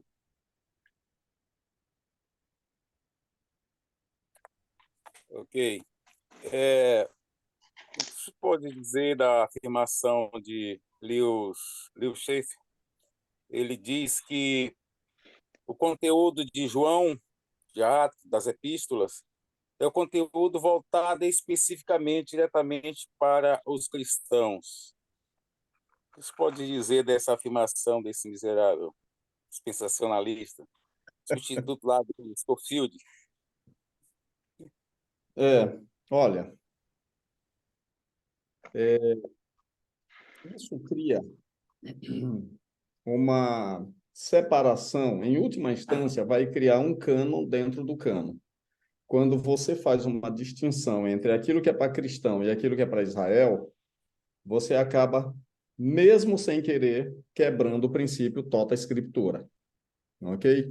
Uma das principais preocupações de La Rondelli no livro dele, O Israel de Deus na Profecia, é exatamente mostrar a integralidade da Escritura e mostrando que o Antigo Testamento ele vai se desdobrar no Novo, considerando que a igreja não é algo novo, que já estava predito aqui, é apenas uma continuação, tendo Cristo no meio, sendo praticamente a convergência das profecias e depois a divergência, ou seja, o ponto de onde sai. Então, a declaração desse cara é uma declaração, em primeiro lugar, não sei se ele se deu conta plenamente do efeito desastroso para o próprio sistema deles.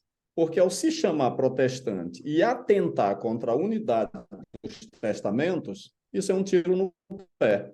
Mas, como o Rubem falou, aquilo que me é conveniente no momento, eu apresento. Aquilo que não é conveniente no outro momento, eu tiro. Entendeu? Então, uma das coisas que me faz ser apaixonado pela Igreja Adventista é a coerência hermenêutica. E quando nós vamos estudar o sistema teológico de outras pessoas, especialmente, como nesse caso aqui o dispensacionalismo, a gente vai perceber inúmeras incoerências e inúmeras inconsistências. Então, e uma das inconsistências do dispensacionalismo é quando eles tentam ser defensores do método gramático histórico, ou seja, de uma exegese literalista, textual, só que eles desprezam o contexto teológico. Quando você dispensa o contexto teológico, a teologia pode sair torta, se não for levado em consideração esse aspecto. Não só a gramática não responde tudo, é fundamental, mas o contexto teológico é outro dos pilares cruciais. Então, a declaração dele é uma declaração muito equivocada, primeiro porque ele ignora que o cristianismo é o aspecto tipológico, o cumprimento tipológico do Israel do Antigo Testamento. Se ele ignora isso, aí vai fazer uma divisão rígida entre Antigo e Novo Testamento, quebrando completamente o princípio da tota escritura, sola escritura e tota escritura. Jeová, minha função é só falar. Se eu não ajudo, eu confundo. Na hora de responder as coisas difíceis é com o Rubem, viu?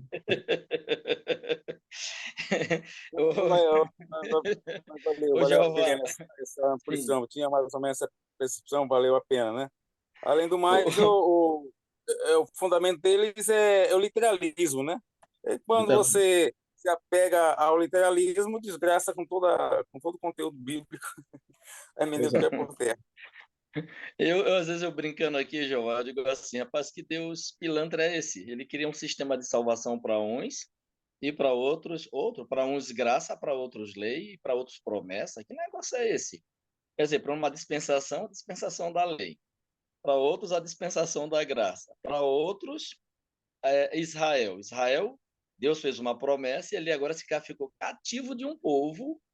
E toda a Bíblia agora todas as promessas giram em torno desse literalismo que Jeová colocou aí, que é o grande problema deles. E Deus agora fica refém, Deus fica cativo. Então, se ele precisa salvar outros, ele tem que abrir uma brecha para criar uma igreja e salvar. O que acaba criando, isso que eu coloquei nas considerações finais, que o principal ponto afetado é o caráter de Deus. Entendeu? Por quê? Porque, de acordo com essa hermenêutica, Deus vai se contradizer. Ele vai se contradizer. Ao estabelecer uma incondicionalidade, uma obrigatoriedade de cumprir promessas a despeito da resposta de fé.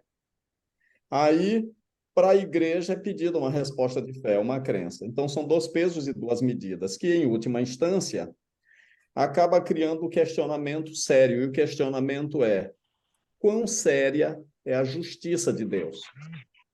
Quão séria? Ou seja, é a mesma coisa da doutrina do tormento eterno, que por mais interessante que seja, em última instância, é um ataque ao caráter de Deus. Como todo sistema teológico tem que começar e terminar, especialmente, levando em consideração o caráter de Deus, que é o ponto mais atacado no grande conflito, a gente não pode abrir mão das implicações daquilo que nós falamos e da teologia que fazemos nesse aspecto. Só para encerrar, a irmã Aksa, ela fez aquela pergunta, tendo como base Daniel 9. Realmente, aquele texto é um forte texto para eles, só que dentro de uma realidade profética, Daniel 9. E o outro texto, além dos que Samuel já apresentou, que eles usam aí, aqueles textos, de forma assim bem arbitrária, uma compreensão realmente que deixa a desejar, mas um texto muito forte para eles, também argumentarem, se respaldarem, além de Daniel, é Lucas 21, versículo 24. Lá diz assim: cairão ao fio da espada e serão levados cativos para todas as nações. E aí o que é que diz a profecia? Que haveria um retorno desses cativos de todas as nações. E Israel está fazendo isso pelo viés da política agora, pelo viés dos acontecimentos finais. Então, quem acompanha o YouTube aí, existe toda uma proclamação, teste de DNA, para que todos retornem para Israel. E aqueles que forem comprovados israelitas, então estão se formando agora para esse grande ajuntamento, essa grande reunião, de acordo com as profecias do Antigo Testamento. Aí, mais uma vez, eles caem por terra a Cristo, eles deitam por terra, melhor dizendo, Cristo, porque Jesus Cristo começou essa reunião quando ele disse: vinde a mim.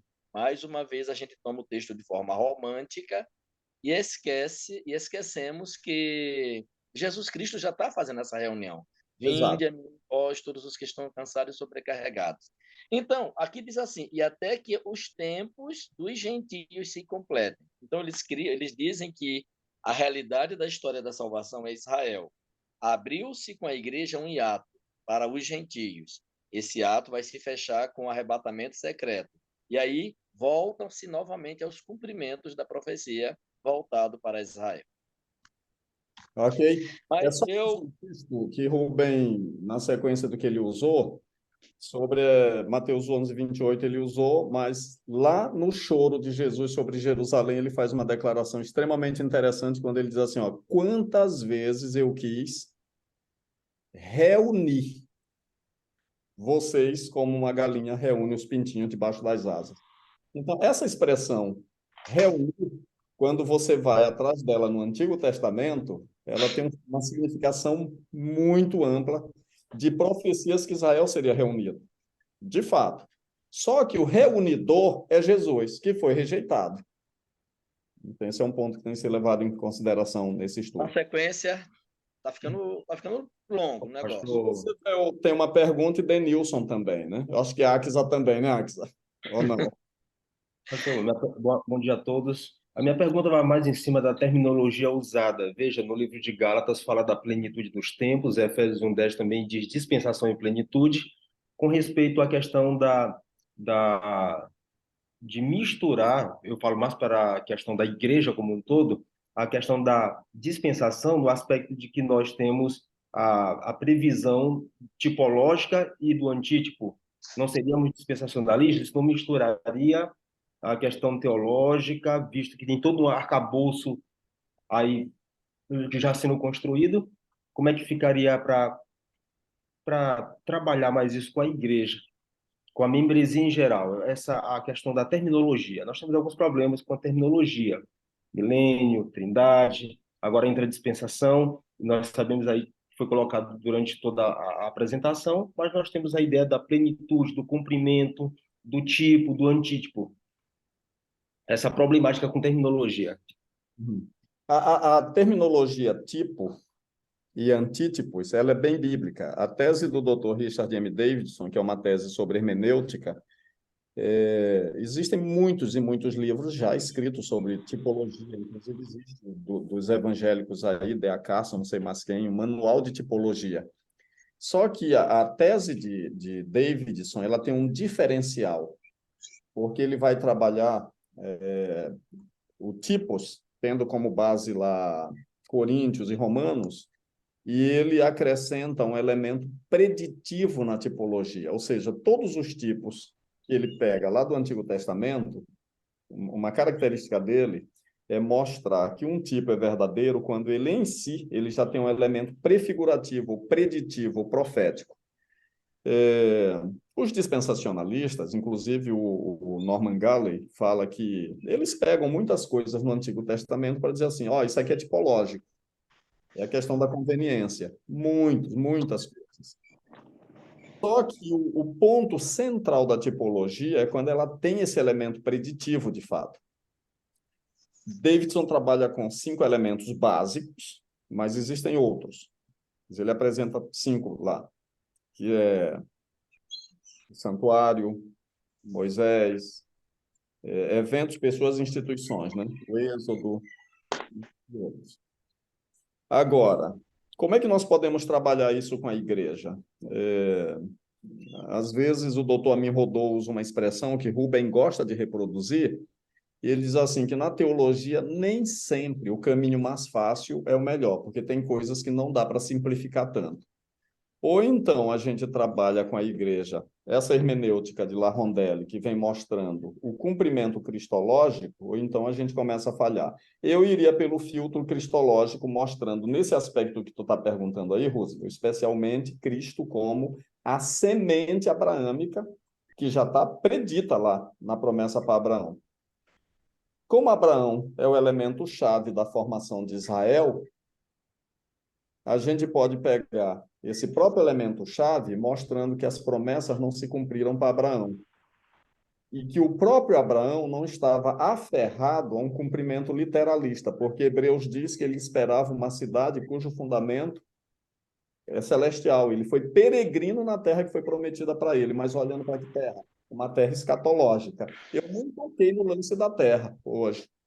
Mas aquilo que é promessa de terra no Antigo Testamento e local, Jesus amplia para o universal no Novo Testamento.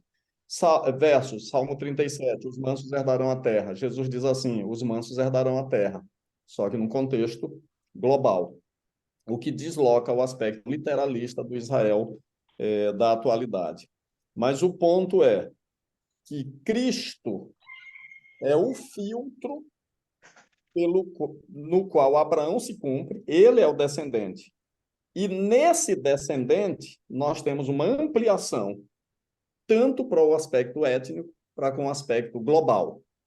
Na minha tese, eu mostro que a substituição do templo em João 3, ele abre, João 2, 13 a 19, ele abre caminho para judeus, Nicodemos, samaritanos, na mulher samaritana, e os gentios na pessoa do oficial do rei, ok?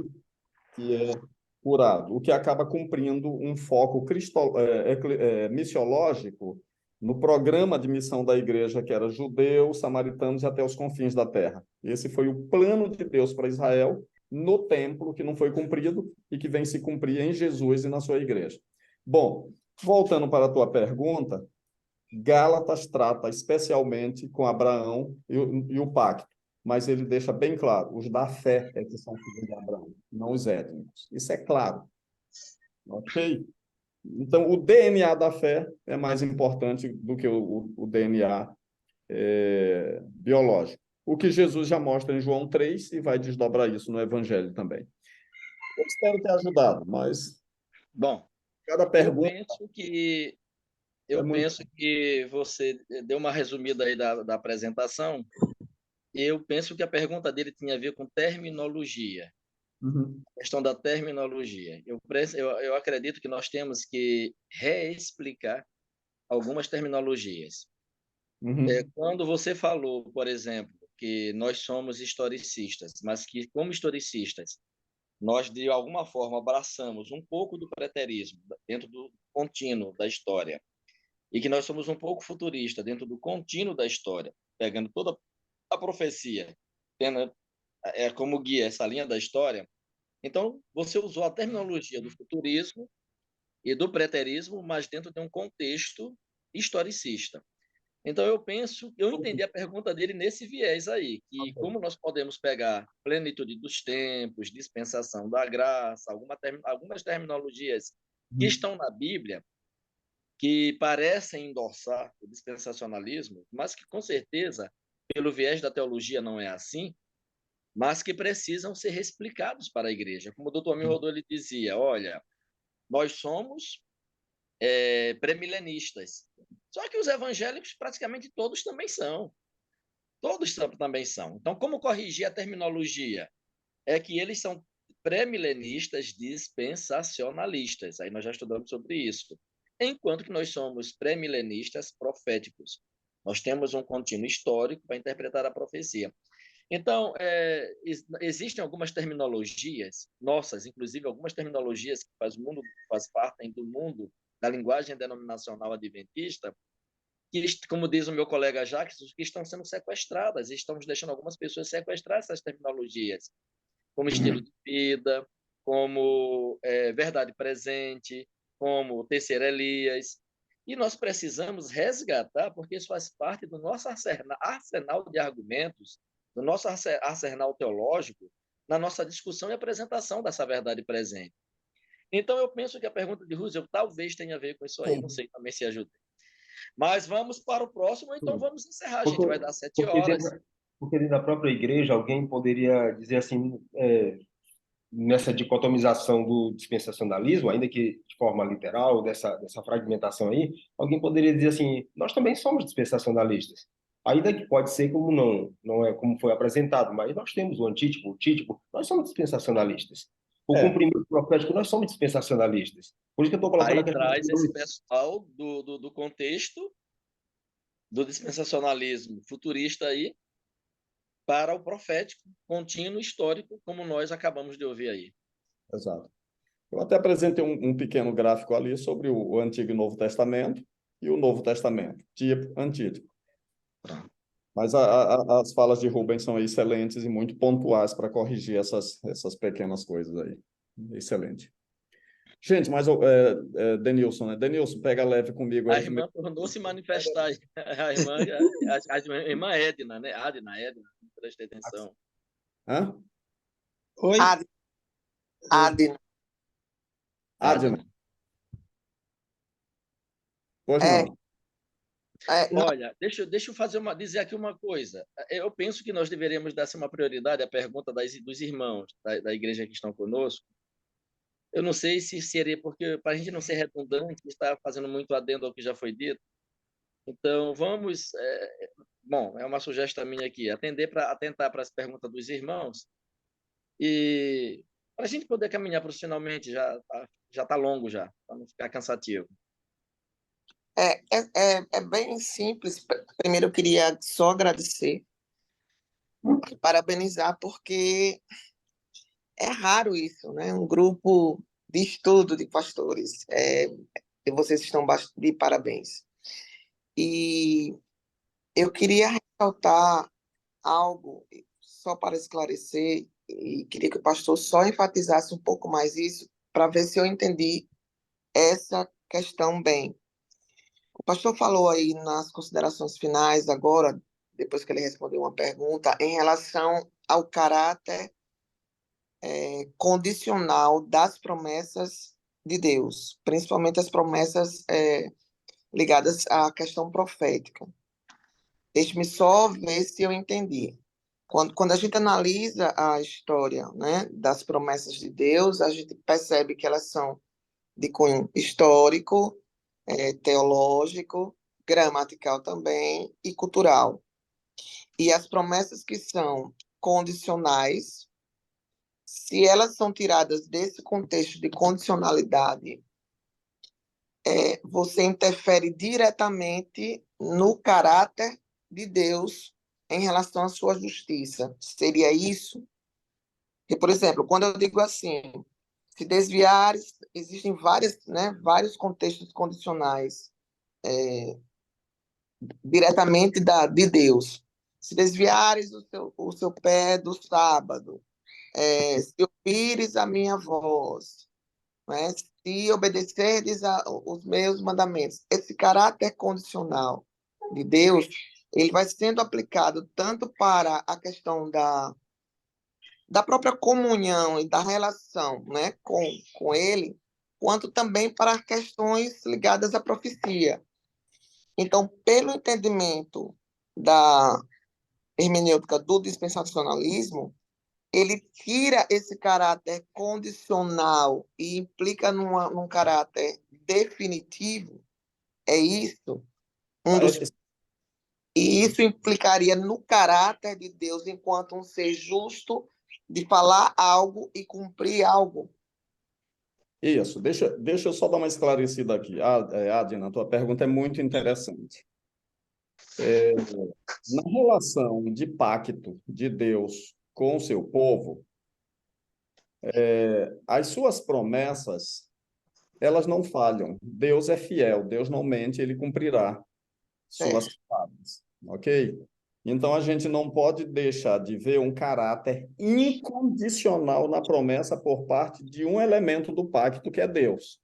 Certo. A questão dos dispensacionalistas é que eles colocam o outro lado do pacto, que seriam os israelitas, como incondicionais, ou seja, independente do procedimento de Israel, a promessa vai se cumprir para eles. E é aí que entra o ponto de divergência. Tiraria, então, a condicionalidade de obediência também, né? Claro, claro. Então, veja bem, Deus prometeu uma terra para Abraão, certo? Certo. Deu Canaã para os israelitas, ok? Só que quando chega o elemento Cristo, essa promessa da terra é ampliada. Uhum. E ela é ampliada para a terra toda. A terra toda será dada. Mas a pergunta é, será dada para quem? Para os obedientes ou para os desobedientes? Uhum. Então, a promessa, ela, da parte de Deus, como a própria Bíblia diz lá em Hebreus, a promessa de Deus vai se cumprir.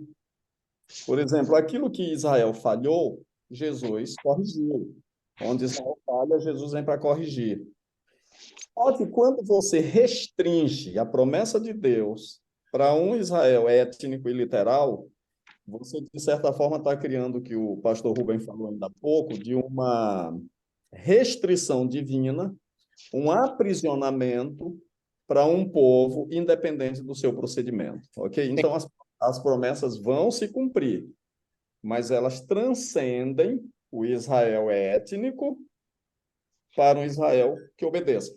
Jesus Sim. disse assim, o reino vos será tirado e vai ser dado para um povo que produz os respectivos frutos. De onde vem essa expressão? Isaías diz assim, olha, vocês são uma videira braba. Toda vez que eu fui procurar uva boa, vocês tinham uva verde, amarga e com espinho. Ou seja, Deus quer cumprir todas as suas promessas. Agora, restringir isso de uma forma arbitrária para um Israel étnico e literal é ferir o sentido cristológico e eclesiológico. E onde é que entra o ferimento no caráter de Deus? É que as condições para a salvação de Israel seriam diferentes da condição da salvação para o povo, para a humanidade de uma forma geral. Quando E você haveria, estuda, então, preciosismo.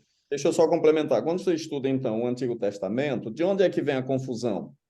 Os dispensacionalistas pegam alguns termos do Antigo Testamento que diz assim, eu nunca te deixarei, nunca te abandonarei, ainda que aconteça isso, aquilo outro, Israel será sempre o meu povo.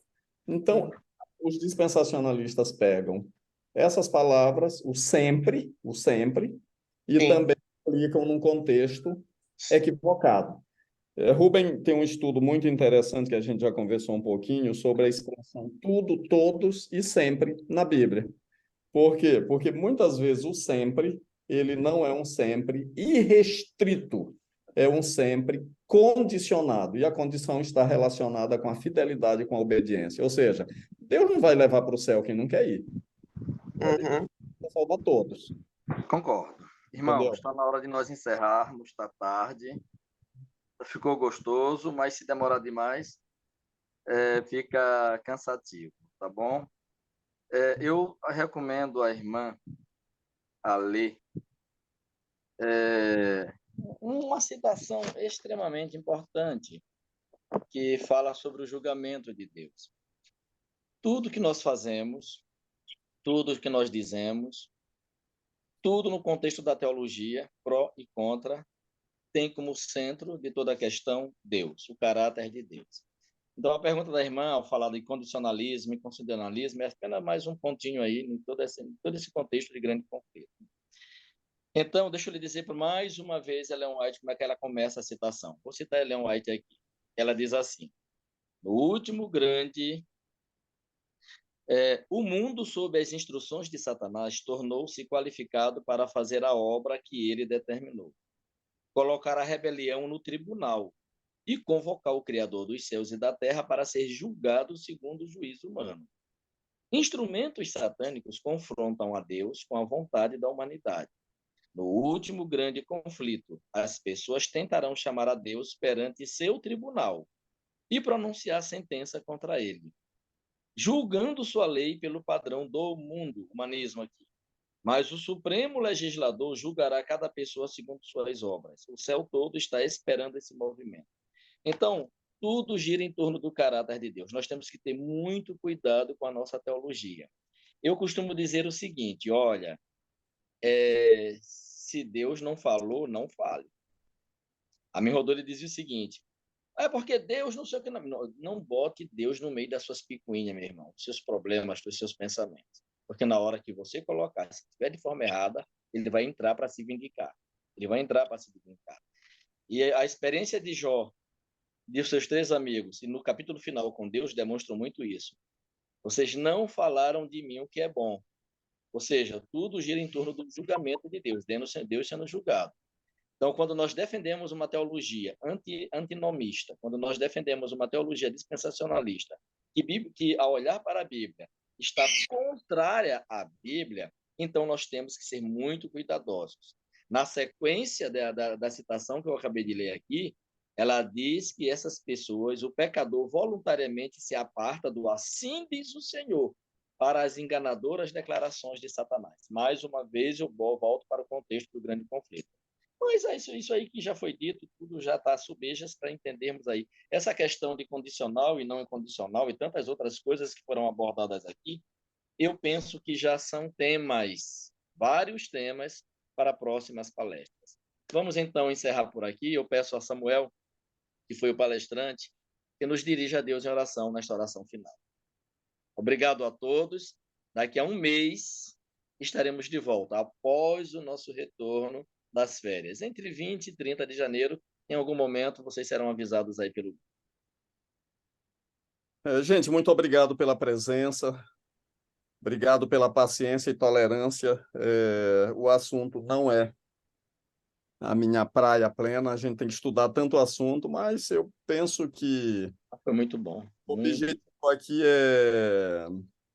não é exibição de conhecimento, mas, acima de tudo, uma interação, bate-papo para a gente aprendendo e crescendo juntos uns com os outros. Eu agradeço de coração a presença dos colegas que estão aqui e vamos juntos no Zap aí no grupo, depois vem as perguntas ou comentários e eu agradeço muito as observações de todos vocês. Eu vou mandar a palestra no grupo, aí vocês ampliam, questionam, criticam, vamos discutindo e isso vai dar um crescimento bom para todos nós.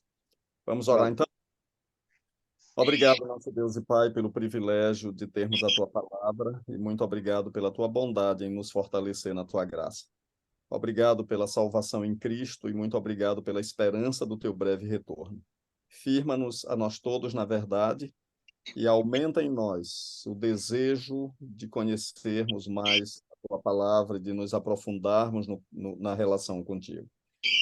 A bênção e a graça de um bom dia e um sábado feliz, em nome de Jesus. Amém. Amém. Valeu, obrigado a todos, bom dia a todos e até daqui a um mês, se Deus quiser. Deus